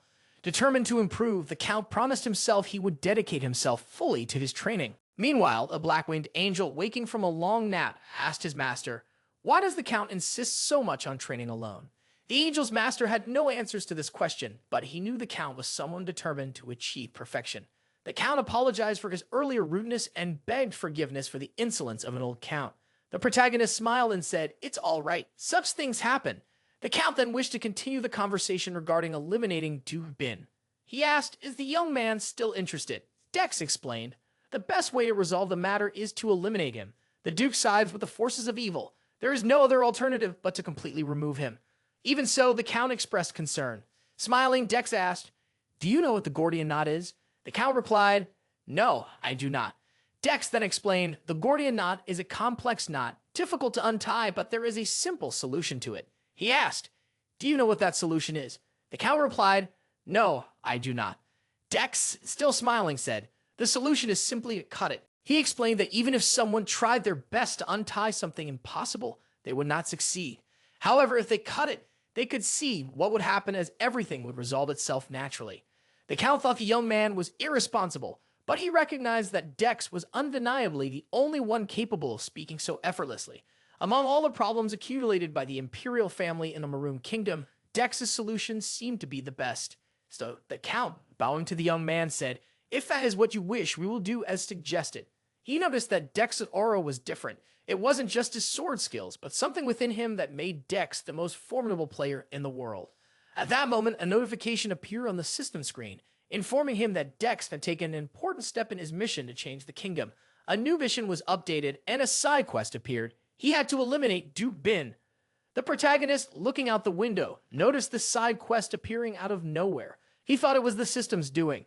The game was becoming more and more interesting, and his black backwinged angels seemed to enjoy the master's reaction. However, the white-winged angel with blue eyes and blonde hair believed the protagonist should think carefully before making such a decision. This sparked a discussion between the two angels as their opinions diverged. Dex, observing the situation, realized that the white-winged angel would not oppose the elimination of the Duke, but thought the protagonist should warn him beforehand. The white-winged angel argued the warning should be given 3 days before the action to allow time for a fair fight in the Colosseum. However, the black-winged angel disagreed with the white-winged angel's position. The protagonist then told the two angels, "I have not yet made a final decision about eliminating Duke Bin." This response unsettled the two angels, and it was the first time they shared the same opinion. The protagonist explained, "One should always hear both sides of the story. I believe the Duke would not start a war without reason. There must be a rationale behind it." Dex knew that, as an adventurer not born in the Maroon Kingdom, the struggle for power and the war in the kingdom had far deeper implications than they seemed. There was something more important than all of this: absolute profit. He explained that in the end, his goal would always be to pursue the side that benefited him the most. He asked the angels not to complain anymore. However, the small black-winged angels still felt that the situation was not right. All promises made should be fulfilled, the angel thought. But Dex believed that, for good profit, some commitments could be set aside. That was what it meant to be a wandering knight. At the GM Group headquarters, the circulating news was that Ajin Electronics' stock price had surpassed $5,000. This happened after President Lee Jun-hee anticipated the announcement of Arcadia's opening. The GM Group's president, Chis Sununyang, thought those Ajin Electronics scoundrels were using tricks. 5 years ago, GM Group had been an equal rival to that company, but they started losing ground after Ajin gained leadership with revolutionary technology. He believed the most important thing was that the Dreamers were very dangerous. They didn't just change the market's flow. They meant old industries like construction and automobiles couldn't hold their ground anymore. They would need to find a way to solve this. For that reason, he was informed that the executive director, Choi Ju, was on the case. Wanted to see him. The son entered his father's office with great enthusiasm. He thought he had good news and needed $8 billion. The father was very outraged at the amount the boy mentioned. He reminded him of a previous mess he had caused. "Do you think that much money grows on trees?" the father asked. "If you want a bigger investment, prepare a report." However, the director already knew the president would ask for this and was prepared. The son asked his father to read the report on the table before judging him. The president looked carefully and asked the director, "Is this material accurate?" The son proudly told his father he had already spoken to the true power of the Maroon Kingdom, Duke Bin. He went on to say that if things went well, they could make Arcadia, the group's grand achievement, their own. After thinking for a while, the president decided to give $50 billion for the director and son to handle the matter. Resolve everything with $50 billion. There will be no more than that. Don't forget, this is the last chance. The son was satisfied. The president, looking at the report, thought the plot was about a count, a duke, and a romance, a romantic dispute. He thought Arcadia was indeed a completely different world, and that games like this were only for children. At Duke Burnon's estate, guards were stationed outside the Duke's office for security. Coming directly from the Harmel Empire, Sir Leonio was a secret envoy from the Empire. The Duke got straight to the point and asked, "What do you want to discuss?" That man wanted to be sure he could gain something by supporting the Duke. He also sought the Duke's promise to hand over the Hero Plains after winning the war. If that were the case, Sir Leonio said, "We will spare no effort in supporting you. We are willing to help you become the king of the Maroon Kingdom." The Duke looked at the man and found it natural that they wanted the lands, given their proximity to the territories. He calculated that the chance of a trap was low and agreed to the treaty. Duke Barn expressed his happiness about having allies on his side and said, "I look forward to working together." Sir Leonio, with a slight nod, replied, "I hope the Count does not change his mind once everything is over." With that, the gentleman left the Duke's presence. In his office, Ben felt satisfied as everything was going according to his plan. Below one person, but above the entire world, was the existence subordinate to only one. And that phrase was crafted solely for his own benefit. There was only one person who could remain superior to him at that moment. So for just an annoying brat of 8 years old, it seemed like a bad joke. That country needed a real king, not a figurehead, and the king would be him, Duke Burn. While he was there, reveling in happiness, someone remarked they were glad to see him. It was the merchant master of GM Goods. The Duke asked, "Why are you here?" The merchant explained that he had preemptively purchased all rations that would be produced in the future by the territories the kingdom currently relied on. He also mentioned that he had bought all the grain available in the current market, without causing significant issues. He pointed out that he had cut off the enemy's supply routes and reserved resources to destabilize them completely. However, the concept of buying rations in advance caught the Duke's attention. The merchant explained that it was a tactic employed by adventurers. The Duke found the idea interesting. It seemed that adventurers were quite useful. The merchant then mentioned that he had invested heavily in the purpose and wanted to know if the Duke could ensure the enormous rights he had promised earlier. The Duke thought the adventurer was being too hasty and said he was busy with other matters. He added that it would be better to discuss the situation after the war was over. The merchant master was shaken. The Duke had promised and now seemed unwilling to deliver. With malicious eyes, the Duke asked if the merchant doubted him. The young man had no choice but to retreat. That was precisely what was happening. However, he had to deny his suspicions to the Duke and leave as the Duke was busy. Even so, the GM director noticed that the Duke was acting deceitfully. He left the office angry because that NPC had outsmarted him. Now, there was no other way. He had invested too much capital to engage in a power struggle with the Duke. The merchant group was still outside the Duke's office. Reassessing the situation, he noticed someone walking past him. He couldn't see their face clearly as it was covered by a cloak. However, he wanted to know who that person was and asked them to stop. The person simply ignored him. There was nothing the young man could do but watch as the cloaked figure walked past him. He was upset for losing sight of them, but noted that the clothes and hood had concealed their face. Still, he recognized that the attire was beginner's gear. Like the kind low-level adventurers wore, he didn't know what the adventurer was doing at Duke Burton's mansion and needed to find out quickly. Fearing that this person might have discovered something about him and could interfere with his plans with the Duke, he summoned his henchmen. With just a wave of his hand, two of them stepped forward, ready to follow his orders. It was then that the GM group director mentioned that there was someone in the meeting room. The two were instructed to keep an eye on the individual. If it turned out to be just one user, they were to bring them in for questioning. The young man didn't know who it was, but he wouldn't let anyone ruin his plans, especially after investing so much. In the office, he held a recommendation in hand, given by Count Bracken. The Duke, knowing how demanding the Count was with his recommendations, asked the young man what he wanted. He asked if at least his intention was to destroy honor and waste time. Then why not just state the reason outright? Appearing unconcerned, the protagonist revealed that he simply wanted to eliminate Count Bracken.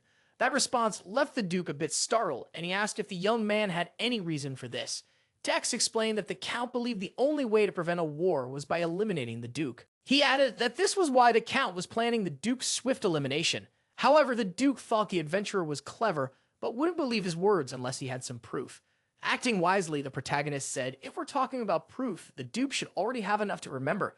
Hearing Dex's words, the Duke admitted he was right. The small black-winged angel appeared to question his master. The angel knew that the one who wanted to eliminate the Duke wasn't the Count, but Dex himself. However, Satan, the small black-winged angel, knew his master well and understood that he was doing everything on purpose. With a mischievous look, Dex placed his index finger over his lips, signaling for his angels to remain silent. Duke BN revealed that he hadn't expected such an attitude from the Count, as he was uncompromising when it came to justice. Dex claimed, people will do anything when they find themselves cornered. The Duke, being direct, asked, what do you want in exchange for giving me that information? Dex expressed that it would be better for someone wiser and more experienced to become king than an immature child. This made the Duke extremely satisfied. Dex continued, saying that a kingdom ruled by the Duke would be better. The Duke burst into laughter. Finding the player extremely amusing, Dex wanted to know his name. The protagonist revealed his name as Dex, and the two shook hands. When the Duke said he had a good feeling about their partnership, the protagonist felt he was living up to expectations. After their conversation, Dex left the place without concern, though his angels couldn't believe how much he had lied. The small black-winged angel, always attentive, wanted to understand what his master was trying to achieve by playing both sides. He then asked his little angel if he didn't know what was happening. Dex was simply reducing his plausibility little by little as part of a planned strategy. The war would happen regardless of what was done. The only problem was who would emerge victorious in the end. Ultimately, the only thing that mattered was ensuring the protagonist would end up in an advantageous position. Dex believed that in this way, he would gain more plausibility since he could even emerge victorious as it happened before. The small angel named Satan was surprised and asked if his master was saying that a war would benefit him. He then questioned why his master hadn't worked directly with the Duke from the beginning. Dex explained that the plan wouldn't work. If he followed that route, there would be no one left to challenge should the Duke become king. He knew he first needed to side with the Count, as this would open up far more possibilities. One of the angels quickly grasped the reasoning behind his master's decision. 2 consecutive wars would create chaos, and that chaos could be advantageous to him. Double conflicts would mean many more opportunities, something the small black-winged angel didn't fully understand. Satan, the small angel, felt that his master was entertaining rather bold strategies. He warned Dex, if you intend to change sides, don't hesitate. focus on tangible gains rather than on fragile promises or alliances. He understood well that in such circumstances, securing benefits and strengthening one's position were the priorities. However, Dex was caught off guard when an aide of the GM director suddenly appeared, demanding to take him away.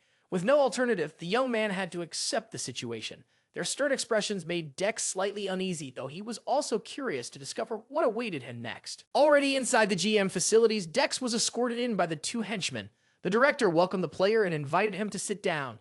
Dex, with a mocking tone, replied, "It's an honor to be here, especially since you even provided me with an escort."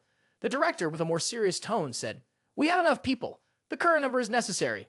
However, Dex noticed something odd. The character in front of him did not have a revealed identity. Both of them found this suspicious, especially since not even the manager could see the player's name. Dex then wanted to know why he had been called there.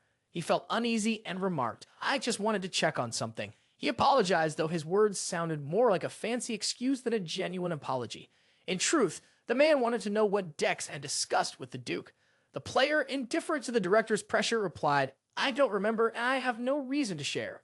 The director, furious, seemed on the verge of exploding. The veins on his face appeared ready to burst. He told Dex, "You don't understand the situation you're in." Then things were even more tense as the director revealed his true intention. The angels began speaking to Dex. The black-winged angel wanted to know what his master was planning. That was when the protagonist began to reflect. Two people had brought him there. However, upon entering, he noticed there were 5 more at the entrance. He believed there were at least 7 people there in total. There was this man who didn't reveal his name, but the fact that some information had been disclosed indicated something was happening. The man was very confident that the protagonist wouldn't be able to escape the place. Thus, Dex saw no other choice but to start using his divine descent. However, just as he prepared, someone arrived and intervened. It seemed to be a butler who informed the director that he only wanted to know about the Duke. Dex thought that someone worth talking to had finally arrived. Even so, the young director continued shouting, questioning the nature of Dex's relationship with the Duke and what they had discussed. He even went so far as to threaten the player, saying he didn't want to see him with the Duke again. However, Dex didn't feel the slightest bit intimidated. The director, impatient, continued to say he would make Dex's life difficult. To de-escalate the situation, the person responsible for the young director's security arrived. This man, adjusting the master's clothing, asked him to calm down, saying he had gone too far. This individual commanded so much respect from the GM director that after his request, the director apologized to Dex. He asked him to listen as he wanted to explain something important. Dex observed that this man was not an ordinary individual. He revealed that they were not just a Momo branch, but the GM group. Hearing this, Dex's eyes widened. The man then placed a generous amount of coins on the table and explained that he had invested heavily to reach that point. The director hoped that all the investment in Duke Band would pay off. However, he knew they couldn't divulge details about their plans. Still uneasy with the situation, the GM director asked the unidentified player what he thought. Both were uncomfortable with the circumstances. For the protagonist, it was all profit and revolved around money. Taking his bag of coins, he was satisfied. Smiling at the cash, Dex said that all he had to do was abandon the Duke's mission. After leaving the place, accompanied by his angels, Dex realized that those men also wanted a war. He was pleased to have secured some extra cash. An allowance at that point of the game was quite welcome. Additionally, he knew that for the GM group to be involved, it was obvious they were after some profit from the war. But he also knew it had nothing to do with him. The war would be beneficial for him. However, there were caveats. He really couldn't let things go smoothly for that rich young master. He hadn't liked the rude attitude the young man had shown toward the protagonist. Dex informed his angels that he had already made his decision. He would eliminate Duke Byrne. Hearing this, the blue-eyed angel was satisfied, as this was exactly what he wanted. However, the black-winged angel thought the master had gone mad. The white-winged angel asked the master if he had finally decided to act honorably. That angel believed it would be good to announce the duel, as it would fulfill a promise made to the count. Dex looked into the angel's blue eyes and told him things wouldn't work that way. Upon learning that the master planned to eliminate the Duke without anyone knowing, the angel became disheartened. Deeply upset, the angel said, "In this case, I can't grant divine aid." The angel was disappointed because this was an evil act. He didn't want to be involved in such an action.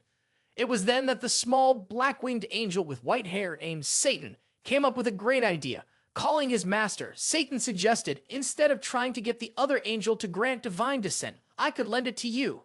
That is, of course, if you don't mind that the powers come from the demonic realm. This came as a surprise to the protagonists, who didn't know that the small black-winged angel also possessed such power. Satan confirmed, I can indeed transfer powers just as the other angel does. The protagonist, interested in acquiring divine descent, didn't care which angel it came from. Then little Satan said he would begin by lending his powers to his master in exchange for plausibility. The contract was sealed with the demonic realm, allowing Dex to borrow the powers. Apparently, Dex adapted very well to this new power, which seemed more in tune with him than the other. When the status window appeared before him, the protagonist had the opportunity to choose from a selection of characters. This delighted his eyes, and he found it quite interesting to have the ability to choose in that manner. His small angel asked when he thought whether he liked the power. Dex replied that he liked some of the available characters. The master commented that they were all good as expected, noting that the celestial side focused more on power, while the demonic realm concentrated on efficient and utilitarian supplements. Dex had a question. He didn't understand why the angel hadn't mentioned this before. It would have been nice to know from the start. The small angel explained that it was nothing intentional. The master simply hadn't asked earlier. At first, he thought the master wanted celestial power, but the protagonist showed he didn't care at all about that. With the status window in front of him, excited, Dex felt like he was shopping. It was thrilling. He found a character that seemed very interesting. However, the small angel found it strange that out of all the options, the master chose that one. Satan asked the reason behind the choice. The young man replied that it was because of a book he had read before. The blonde, blue-eyed angel with his white wings was certain this was about the Legion of Death, Lich Gamer, a dark mage, but an evil one who defeated the Empire and 4 kingdoms. Plunging the entire continent into fear, no life was spared. Even centuries later, his name was still mentioned by many. He was the personification of death. The player liked that power so much that he chose the dark mage as support for what he needed to do. Now, inside the dupe's estate, he assessed the situation. There were 2 guards. He thought this would be perfect for testing. His presence was noticed by one of the guards, who saw him on the roof, alerting the other guard. He wasn't sure if it was a person. However, the protagonist activated Licher Gamer's divine descent, which manifested instantly. The pressure of that power was so great that the soldiers felt it from afar. They didn't know why it was suddenly getting colder. The status window notified that Lich, our gamer, was a being of the demonic realm who had possessed the player's body. He could temporarily use this being's powers. Dex realized that the skill configurations were exactly as he had expected. The guards felt the overwhelming energy and were certain it was some form of dark magic. And this wasn't just any magic. It was high-level dark magic, a force that would make Dex give it his all. He told his colleague, "Don't think about capturing the individual alive." But the two debated, as the other preferred to keep them alive to learn more. However, the first guard believed that this person could take over the entire mansion if they failed. Dex exuded malice with just his smile, quickly deciding to test his powers. These 2 guards would be the perfect toys. The guard activated the Holy Shield, and Dex, from afar, noticed that the man with the massive sword was very clever. He thought the rumors about him were likely true. The Duke was indeed surrounded by the best, and that guard seemed to be some kind of paladin. The guard told the player, "I'm sorry, but I will have to act with full force," unlocking his divine power. The Blade of Judgment was activated, and the guard was ready to eliminate the intruder. However, the player was not frightened at all. Dex didn't care, as he knew their powers were incompatible. He immediately summoned the spiritual spear, determined to fight the paladin on fair terms. He noticed that the power he wielded seemed to resemble that of a necromancer, something the other guard quickly recognized. The mana flowing from that power belonged to a high-level dark mage, which left the guard stunned, panicked. The guard could only run and shout that the situation was an emergency, but he was quickly subdued. Dex didn't want him to raise an alarm, as it would delay his actions. He knew that a necromancer became more vulnerable just before summoning the undead. Looking at the 2 guards already down on the ground, Dex smiled. He now had the materials he needed. It was time to try something. The power he would use was called Rise of the Dead. The 2 bodies began to float, enveloped in violet energy. The status window revealed that one of the undead was a gold warrior of low rank, while the other was a death knight of intermediate rank. Observing his success, Dex muttered to himself. The arrogant young master of the GM group thought his plan was extraordinary. Necromancers were capable of summoning the undead without limit, as long as they infused mana into a body. It wasn't an exaggeration to say that a single necromancer could compose an immense force. This was why they were considered extremely effective during large-scale battles, or, as in this case, during an ambush. Dex felt proud. The ambush had been well executed. The soldiers screamed, not knowing where this army of the undead had come from, and feared they would be defeated. They blamed the Parco Kingdom and shouted to each other that they needed to contain the threat as quickly as possible, or they would lose control of the situation. The more soldiers fell, the more undead Dex would bring back. They didn't know how to deal with the situation. The number of guards was low, as most were with the Duke, which Dex found unfortunate but understood they had been abandoned. Still, it wasn't all bad for their situation. they would prove useful to the protagonist. With every moment, the situation worsened. Now there was a massive monster with an insatiable thirst for destruction. Dex congratulated the new members of his army and was about to assign them a special mission. He wanted them to find the one responsible for abandoning them, Duke Brennan. He was giving the undead an opportunity to seek vengeance. The skeletons, now simply mindless undead, followed their leader's orders without question. With a sarcastic tone, Dex remarked, "It would be wise for Duke Ban to hide well if he wants to survive." Although he thought it was a futile attempt, he knew the Duke's mansion was now engulfed in the dense energy of the dead. Finally, the Duke was found. He woke up to the commotion and demanded to know what was happening. The few remaining soldiers shouted to the Duke that he needed to flee as quickly as possible. The Duke believed there was no place safer than his mansion. However, he was informed that a Lich had appeared in his territory. Hearing this, the Duke was terrified. All that could be heard were the Duke's screams commanding everyone to protect him. But it seemed too late. The protagonist had already located the Duke and ordered his subordinates to attack. They obeyed immediately, and the few remaining soldiers were swiftly taken down. With this, the skeletons took control of the stronghold, and the panicked Duke pleaded with them not to come closer. However, when he saw a giant skeleton, much larger than the others, fear completely consumed him. He quickly realized that the sword belonged to Lesmar, one of his subordinates. Not only him, but other soldiers were also there. These undead were knights and bodyguards, those tasked with protecting the Duke. It was then that the Duke realized that the Lich, our gamer, had truly appeared in the mansion. He trembled, anticipating what was to come. Smiling, the protagonist announced that he had found the Duke among his skeletons and was happy to meet him. The Duke recognized the adventurer from before and asked why he was seeking him. Dex explained that he had business with the Duke and that he would have had time to meet him if he had made the request. The Duke questioned what the adventurer was doing and what he was looking for, offering him anything he desired. With a smile, Dex said, "I want only one thing, for you to cease to exist." In tears, the Duke asked, "Why are you doing this?" With a mocking tone, Dex replied, "You should have been more careful about whom you chose to use." He explained that he didn't care about their war, or the Duke becoming king, or any other benefit the Duke saw in it. The Duke was shocked to realize that his plans were now in the hands of this person. Dex then made it clear that the Duke should never have angered him. He even mocked the Duke, saying, "You could never do anything right." The Duke, trying to justify himself, said, "I'll do whatever you want." But the protagonist gave the command, "Your undead should destroy everything." And with that, the Duke, with his long-standing ambitions, finally met his end. A red window appeared announcing that Duke Brennan had been removed from the game. 321 missions related to him were deleted, and Dex received the title Noble Slayer. The status window also informed him that the side quest had been completed and that the rewards were being calculated. Dex earned 53,000 plausibility points, and he was satisfied because he knew it would turn out this way. The two angels celebrated. The black-winged angel congratulated the master on earning so many plausibility points. The white-winged angel commented that he now felt an even stronger power flowing through the master. Dex thought the two angels were good at recognizing opportunities around them. The master then asked the small black-winged angel about Licher Gamer's descent. He wanted to know if there were any restrictions on the continuous use of the power. The angel explained that the power could be used as long as Dex had plausibility points. Dex liked the response, but the angel asked what he was planning to do. Dex used the Raise the Dead power again, intending not to make a mess. It was better to do things correctly. By using that power, he managed to bring back the Duke's body as an undead. Smiling, Dex said, "There are many places awaiting destruction." He then asked the young master of the GM group to wait a little longer. The Sacred Empire, known for having the Pope as its leader, was facing difficulties finding peace at night. He thought to himself how wonderful it would be if none of his sheep strayed from the path. Meanwhile, a young woman with long hair, visibly sad and shaken, entered the room. Sylvia, the saint of the Sacred Empire, had an important revelation she wanted to share.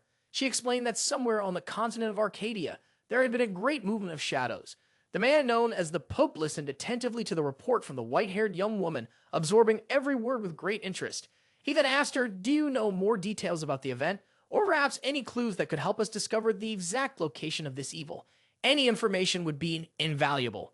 With this in mind, Sylvia delved into her memories. After some time, she reported that someone, before being eliminated, had mentioned Duke Bin. The Pope immediately recalled that the Duke was, in fact, the hidden force behind the power of the Maroon Kingdom. Sylvia, deeply shaken by the loss of the innocent soul who had met such a cruel fate, could not hide her sorrow, couldn't stop lamenting the events. The Pope tried to comfort her, saying that the saint was being used by the sacred to warn them. Nothing bad will happen, he'd assured her. He believed the sacred knight was present, waiting after being summoned by the Pope to receive his orders. As a high-ranking sacred knight, he was ready to carry out any mission given to him without hesitation. The presence of the knight was acknowledged, and he was informed that the saint had received a celestial revelation. It was urgent to investigate what had happened to Duke Bin. The status window indicated that Bin's family was caught up in major turmoil. Production had been reduced by 85% and military strength by 98%. It was also reported that citizens within the Duke's territory were in great fear, with many beginning to abandon their lands. Dex's fury had reached everyone, causing absolute chaos and spreading fear throughout the region. The status window confirmed that the protagonist had subdued Duke Burn's territory and received the title of Vile Micromancer. After destroying the Duke's secret plans, the protagonist gained 14,000 plausibility points. From a high vantage point, he admired the view. Finding the landscape magnificent, Dex thought to himself, if I had known being a necromancer was so advantageous, I would have done it much sooner. However, he reflected that, despite everything, staring at skeletons all the time wasn't exactly pleasant.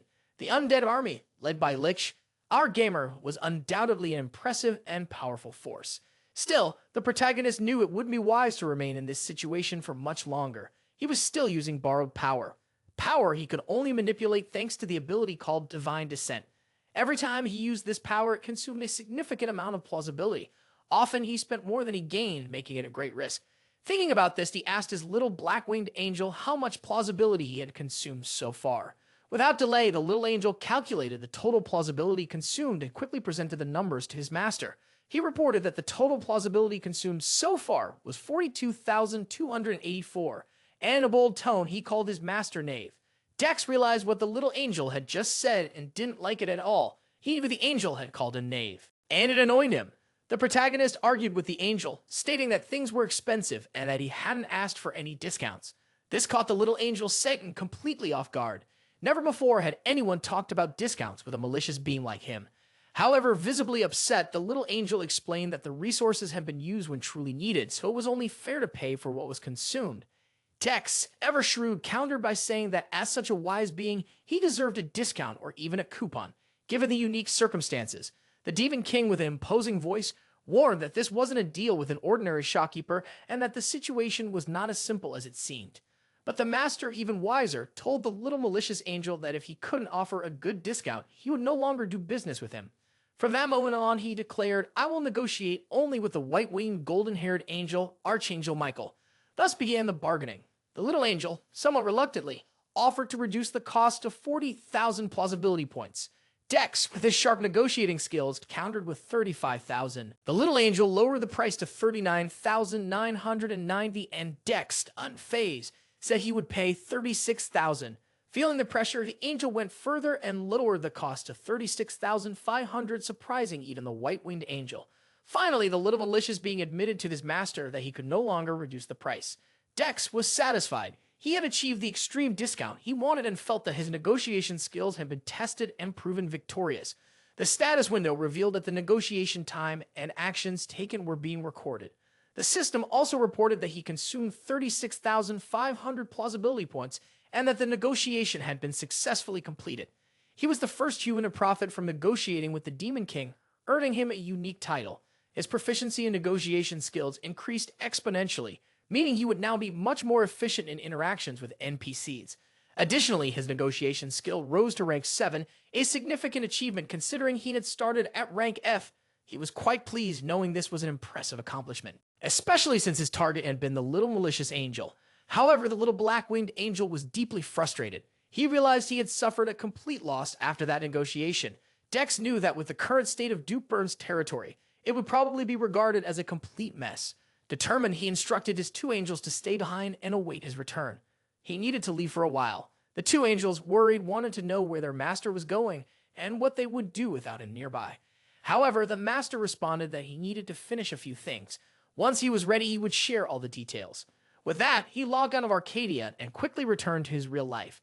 As soon as he arrived, he searched for everything related to Arcadia and the incident in Buren's territory, quickly realizing that the topic was gaining major traction. It was exactly what he had anticipated. He reflected on how everyone would react if they knew the truth, and his plan began to take shape. Now it was time. He needed to gather what was necessary and prepare to finish what he had started with the young master. The protagonist always knew the mind of MMORP enthusiasts. Knew this wasn't his first time dealing with situations like this. He perfectly understood how to handle people, like the GM Group's director, relying on his past experiences as a guide. That's when he found the perfect method to deal with those who cross the line by using power for their own ends. From the moment the protagonist decided to confront the young master of the GM Group, he calmly began preparing the perfect plan. Searching through his video gallery, he knew he needed to compile the right footage and craft a compelling piece. He thought it would be a good idea to ask the angel to observe, or rather stalk, the showy young master. The protagonist was determined to make him pay for everything he had done. Every appearance of the young master would be shown and tied to an impeccable storyline. Thus, when everyone saw the video, there would be no more doubts. This man had made a deal with Duke Byrne.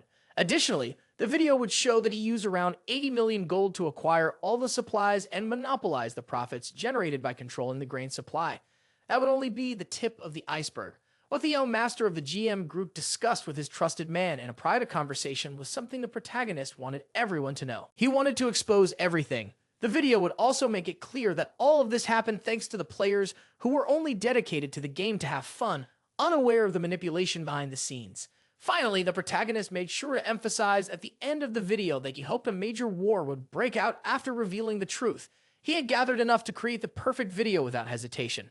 When he finished, he released it on social media, eager to see the impact it would cause. The title he carefully chose was revealing the culprit behind the incident in men's territory. He believed this title would grab everyone's attention, generating widespread interest. The video had the impact the protagonist expected, creating a significant buzz on social media. Views began to climb rapidly as the video circulated across the internet. It even reached the young GM Group director, who immediately realized his downfall was imminent. The security officer for the young director also recognized the trouble he was in. However, it couldn't figure out how the conversation they had in the room was leaked. As no players had been nearby, there was no way the conversation could have been recorded, let alone exposed like that. Furious, the director punched the computer screen, injuring his hand with the impact. He didn't know who had done it, but he was determined to find a person responsible and make them pay. However, his assistant interrupted, saying there were more urgent matters to address. At that moment, his father's phone call came through. The young director, realizing his father was calling, grew even more nervous. He knew he was in deep trouble. With the phone ringing, he froze, unsure of what to do, certain he was about to receive the scolding of a lifetime. Meanwhile, an urgent news report was being broadcast, revealing that the GM Group director was involved in the incident. The revelation was shocking. The GM Group, now seen as the culprit behind the incident, had invested a significant amount of capital to purchase gold. What truly stunned everyone was the amount invested, approximately $750,000.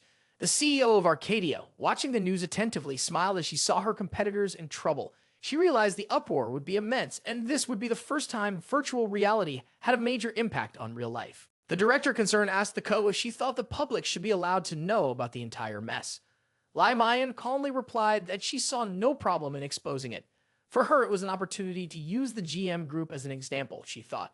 She had decided to take the situation to the very end, regardless of the consequences. The director thought her decision was extreme, but didn't dare to disagree. She commented, if the situation drags on any longer, it won't be him who loses, but the GM Group itself. Hearing a president speak so boldly, the director realized she was truly a remarkable woman. In truth, she didn't care about what would happen to the GM Group. What really mattered to her was the user responsible for the video. She knew he had been involved in the Slime Revolt and the Iron Mines slave incidents. Recently, he had also taken control of Duke Byrne's territory, and his actions were creating a significant impact in the game. She noticed that the unknown user was forming a pattern which piqued her interest.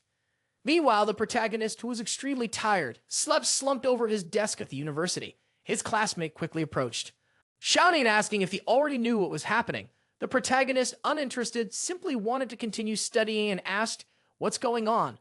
Visibly distressed, his classmate explained, "This isn't just a game. It's a massive economy capable of moving millions." The fact that the incident had become a major news story in real life showed that Arcadia was no longer just a game. The virtual world had become so real that the protagonist, upon hearing his classmate, admitted, "It does seem extraordinary." He reflected that fortunately, everything was happening exactly as planned. It wasn't just Jaeyeong's reaction that pleased him, but also the fact that others were debating the same topic.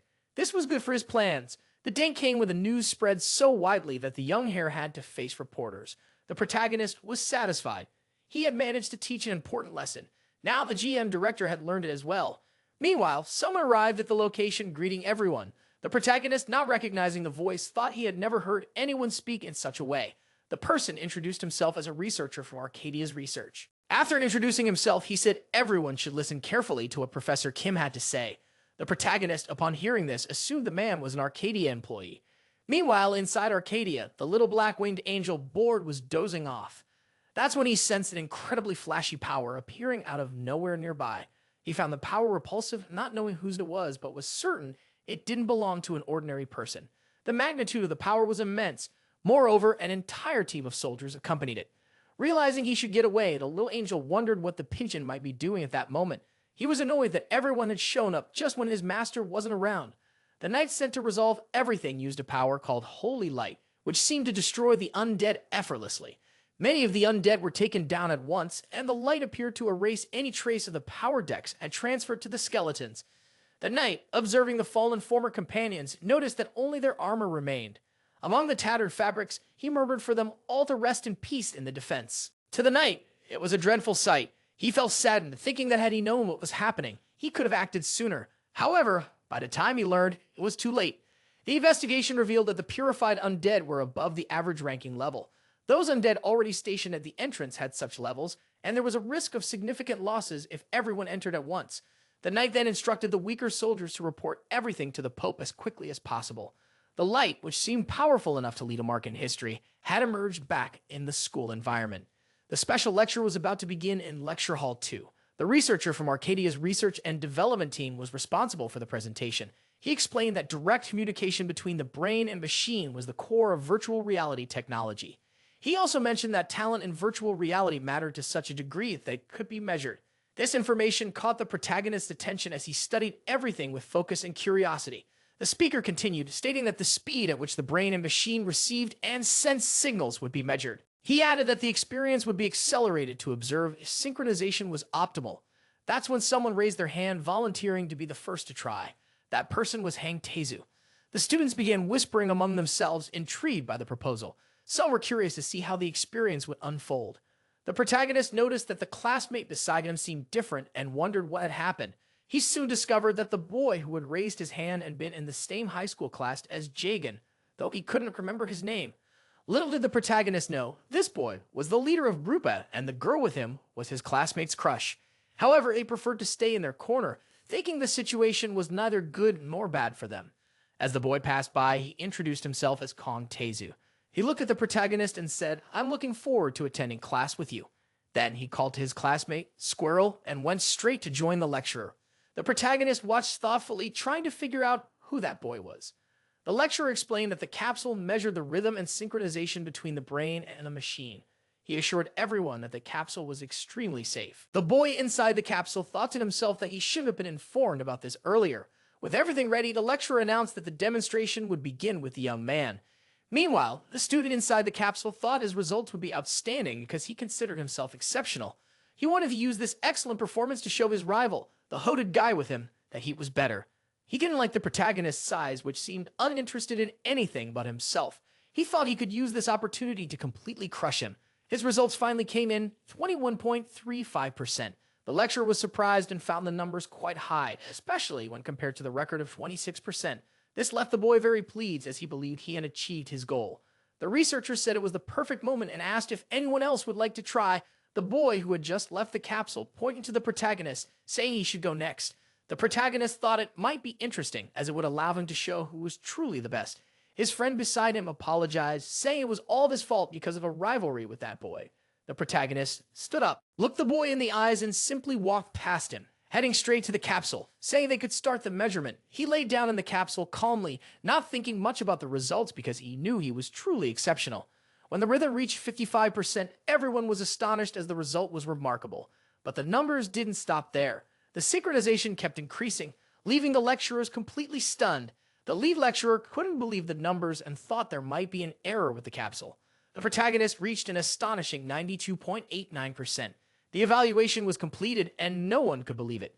The previous boy, who thought his performance was good enough to silence everyone, realized his numbers were insignificant. Several people started asking the protagonist if he had ever considered playing something, to which he replied that he hadn't thought about it.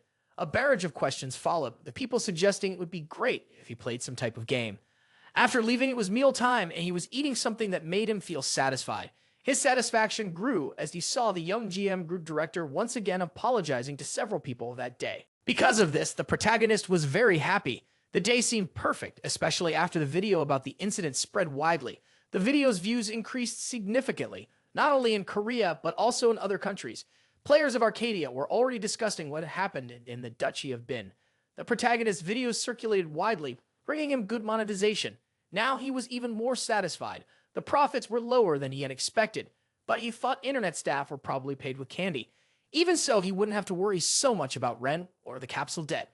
He also thought that if he could exchange plausibility points for money, it would be even better. The protagonist felt this might be the last time he ate gimbat as a university student. While he was there, his classmate arrived, amazed by his score. He shared that his own score had barely reached 15%.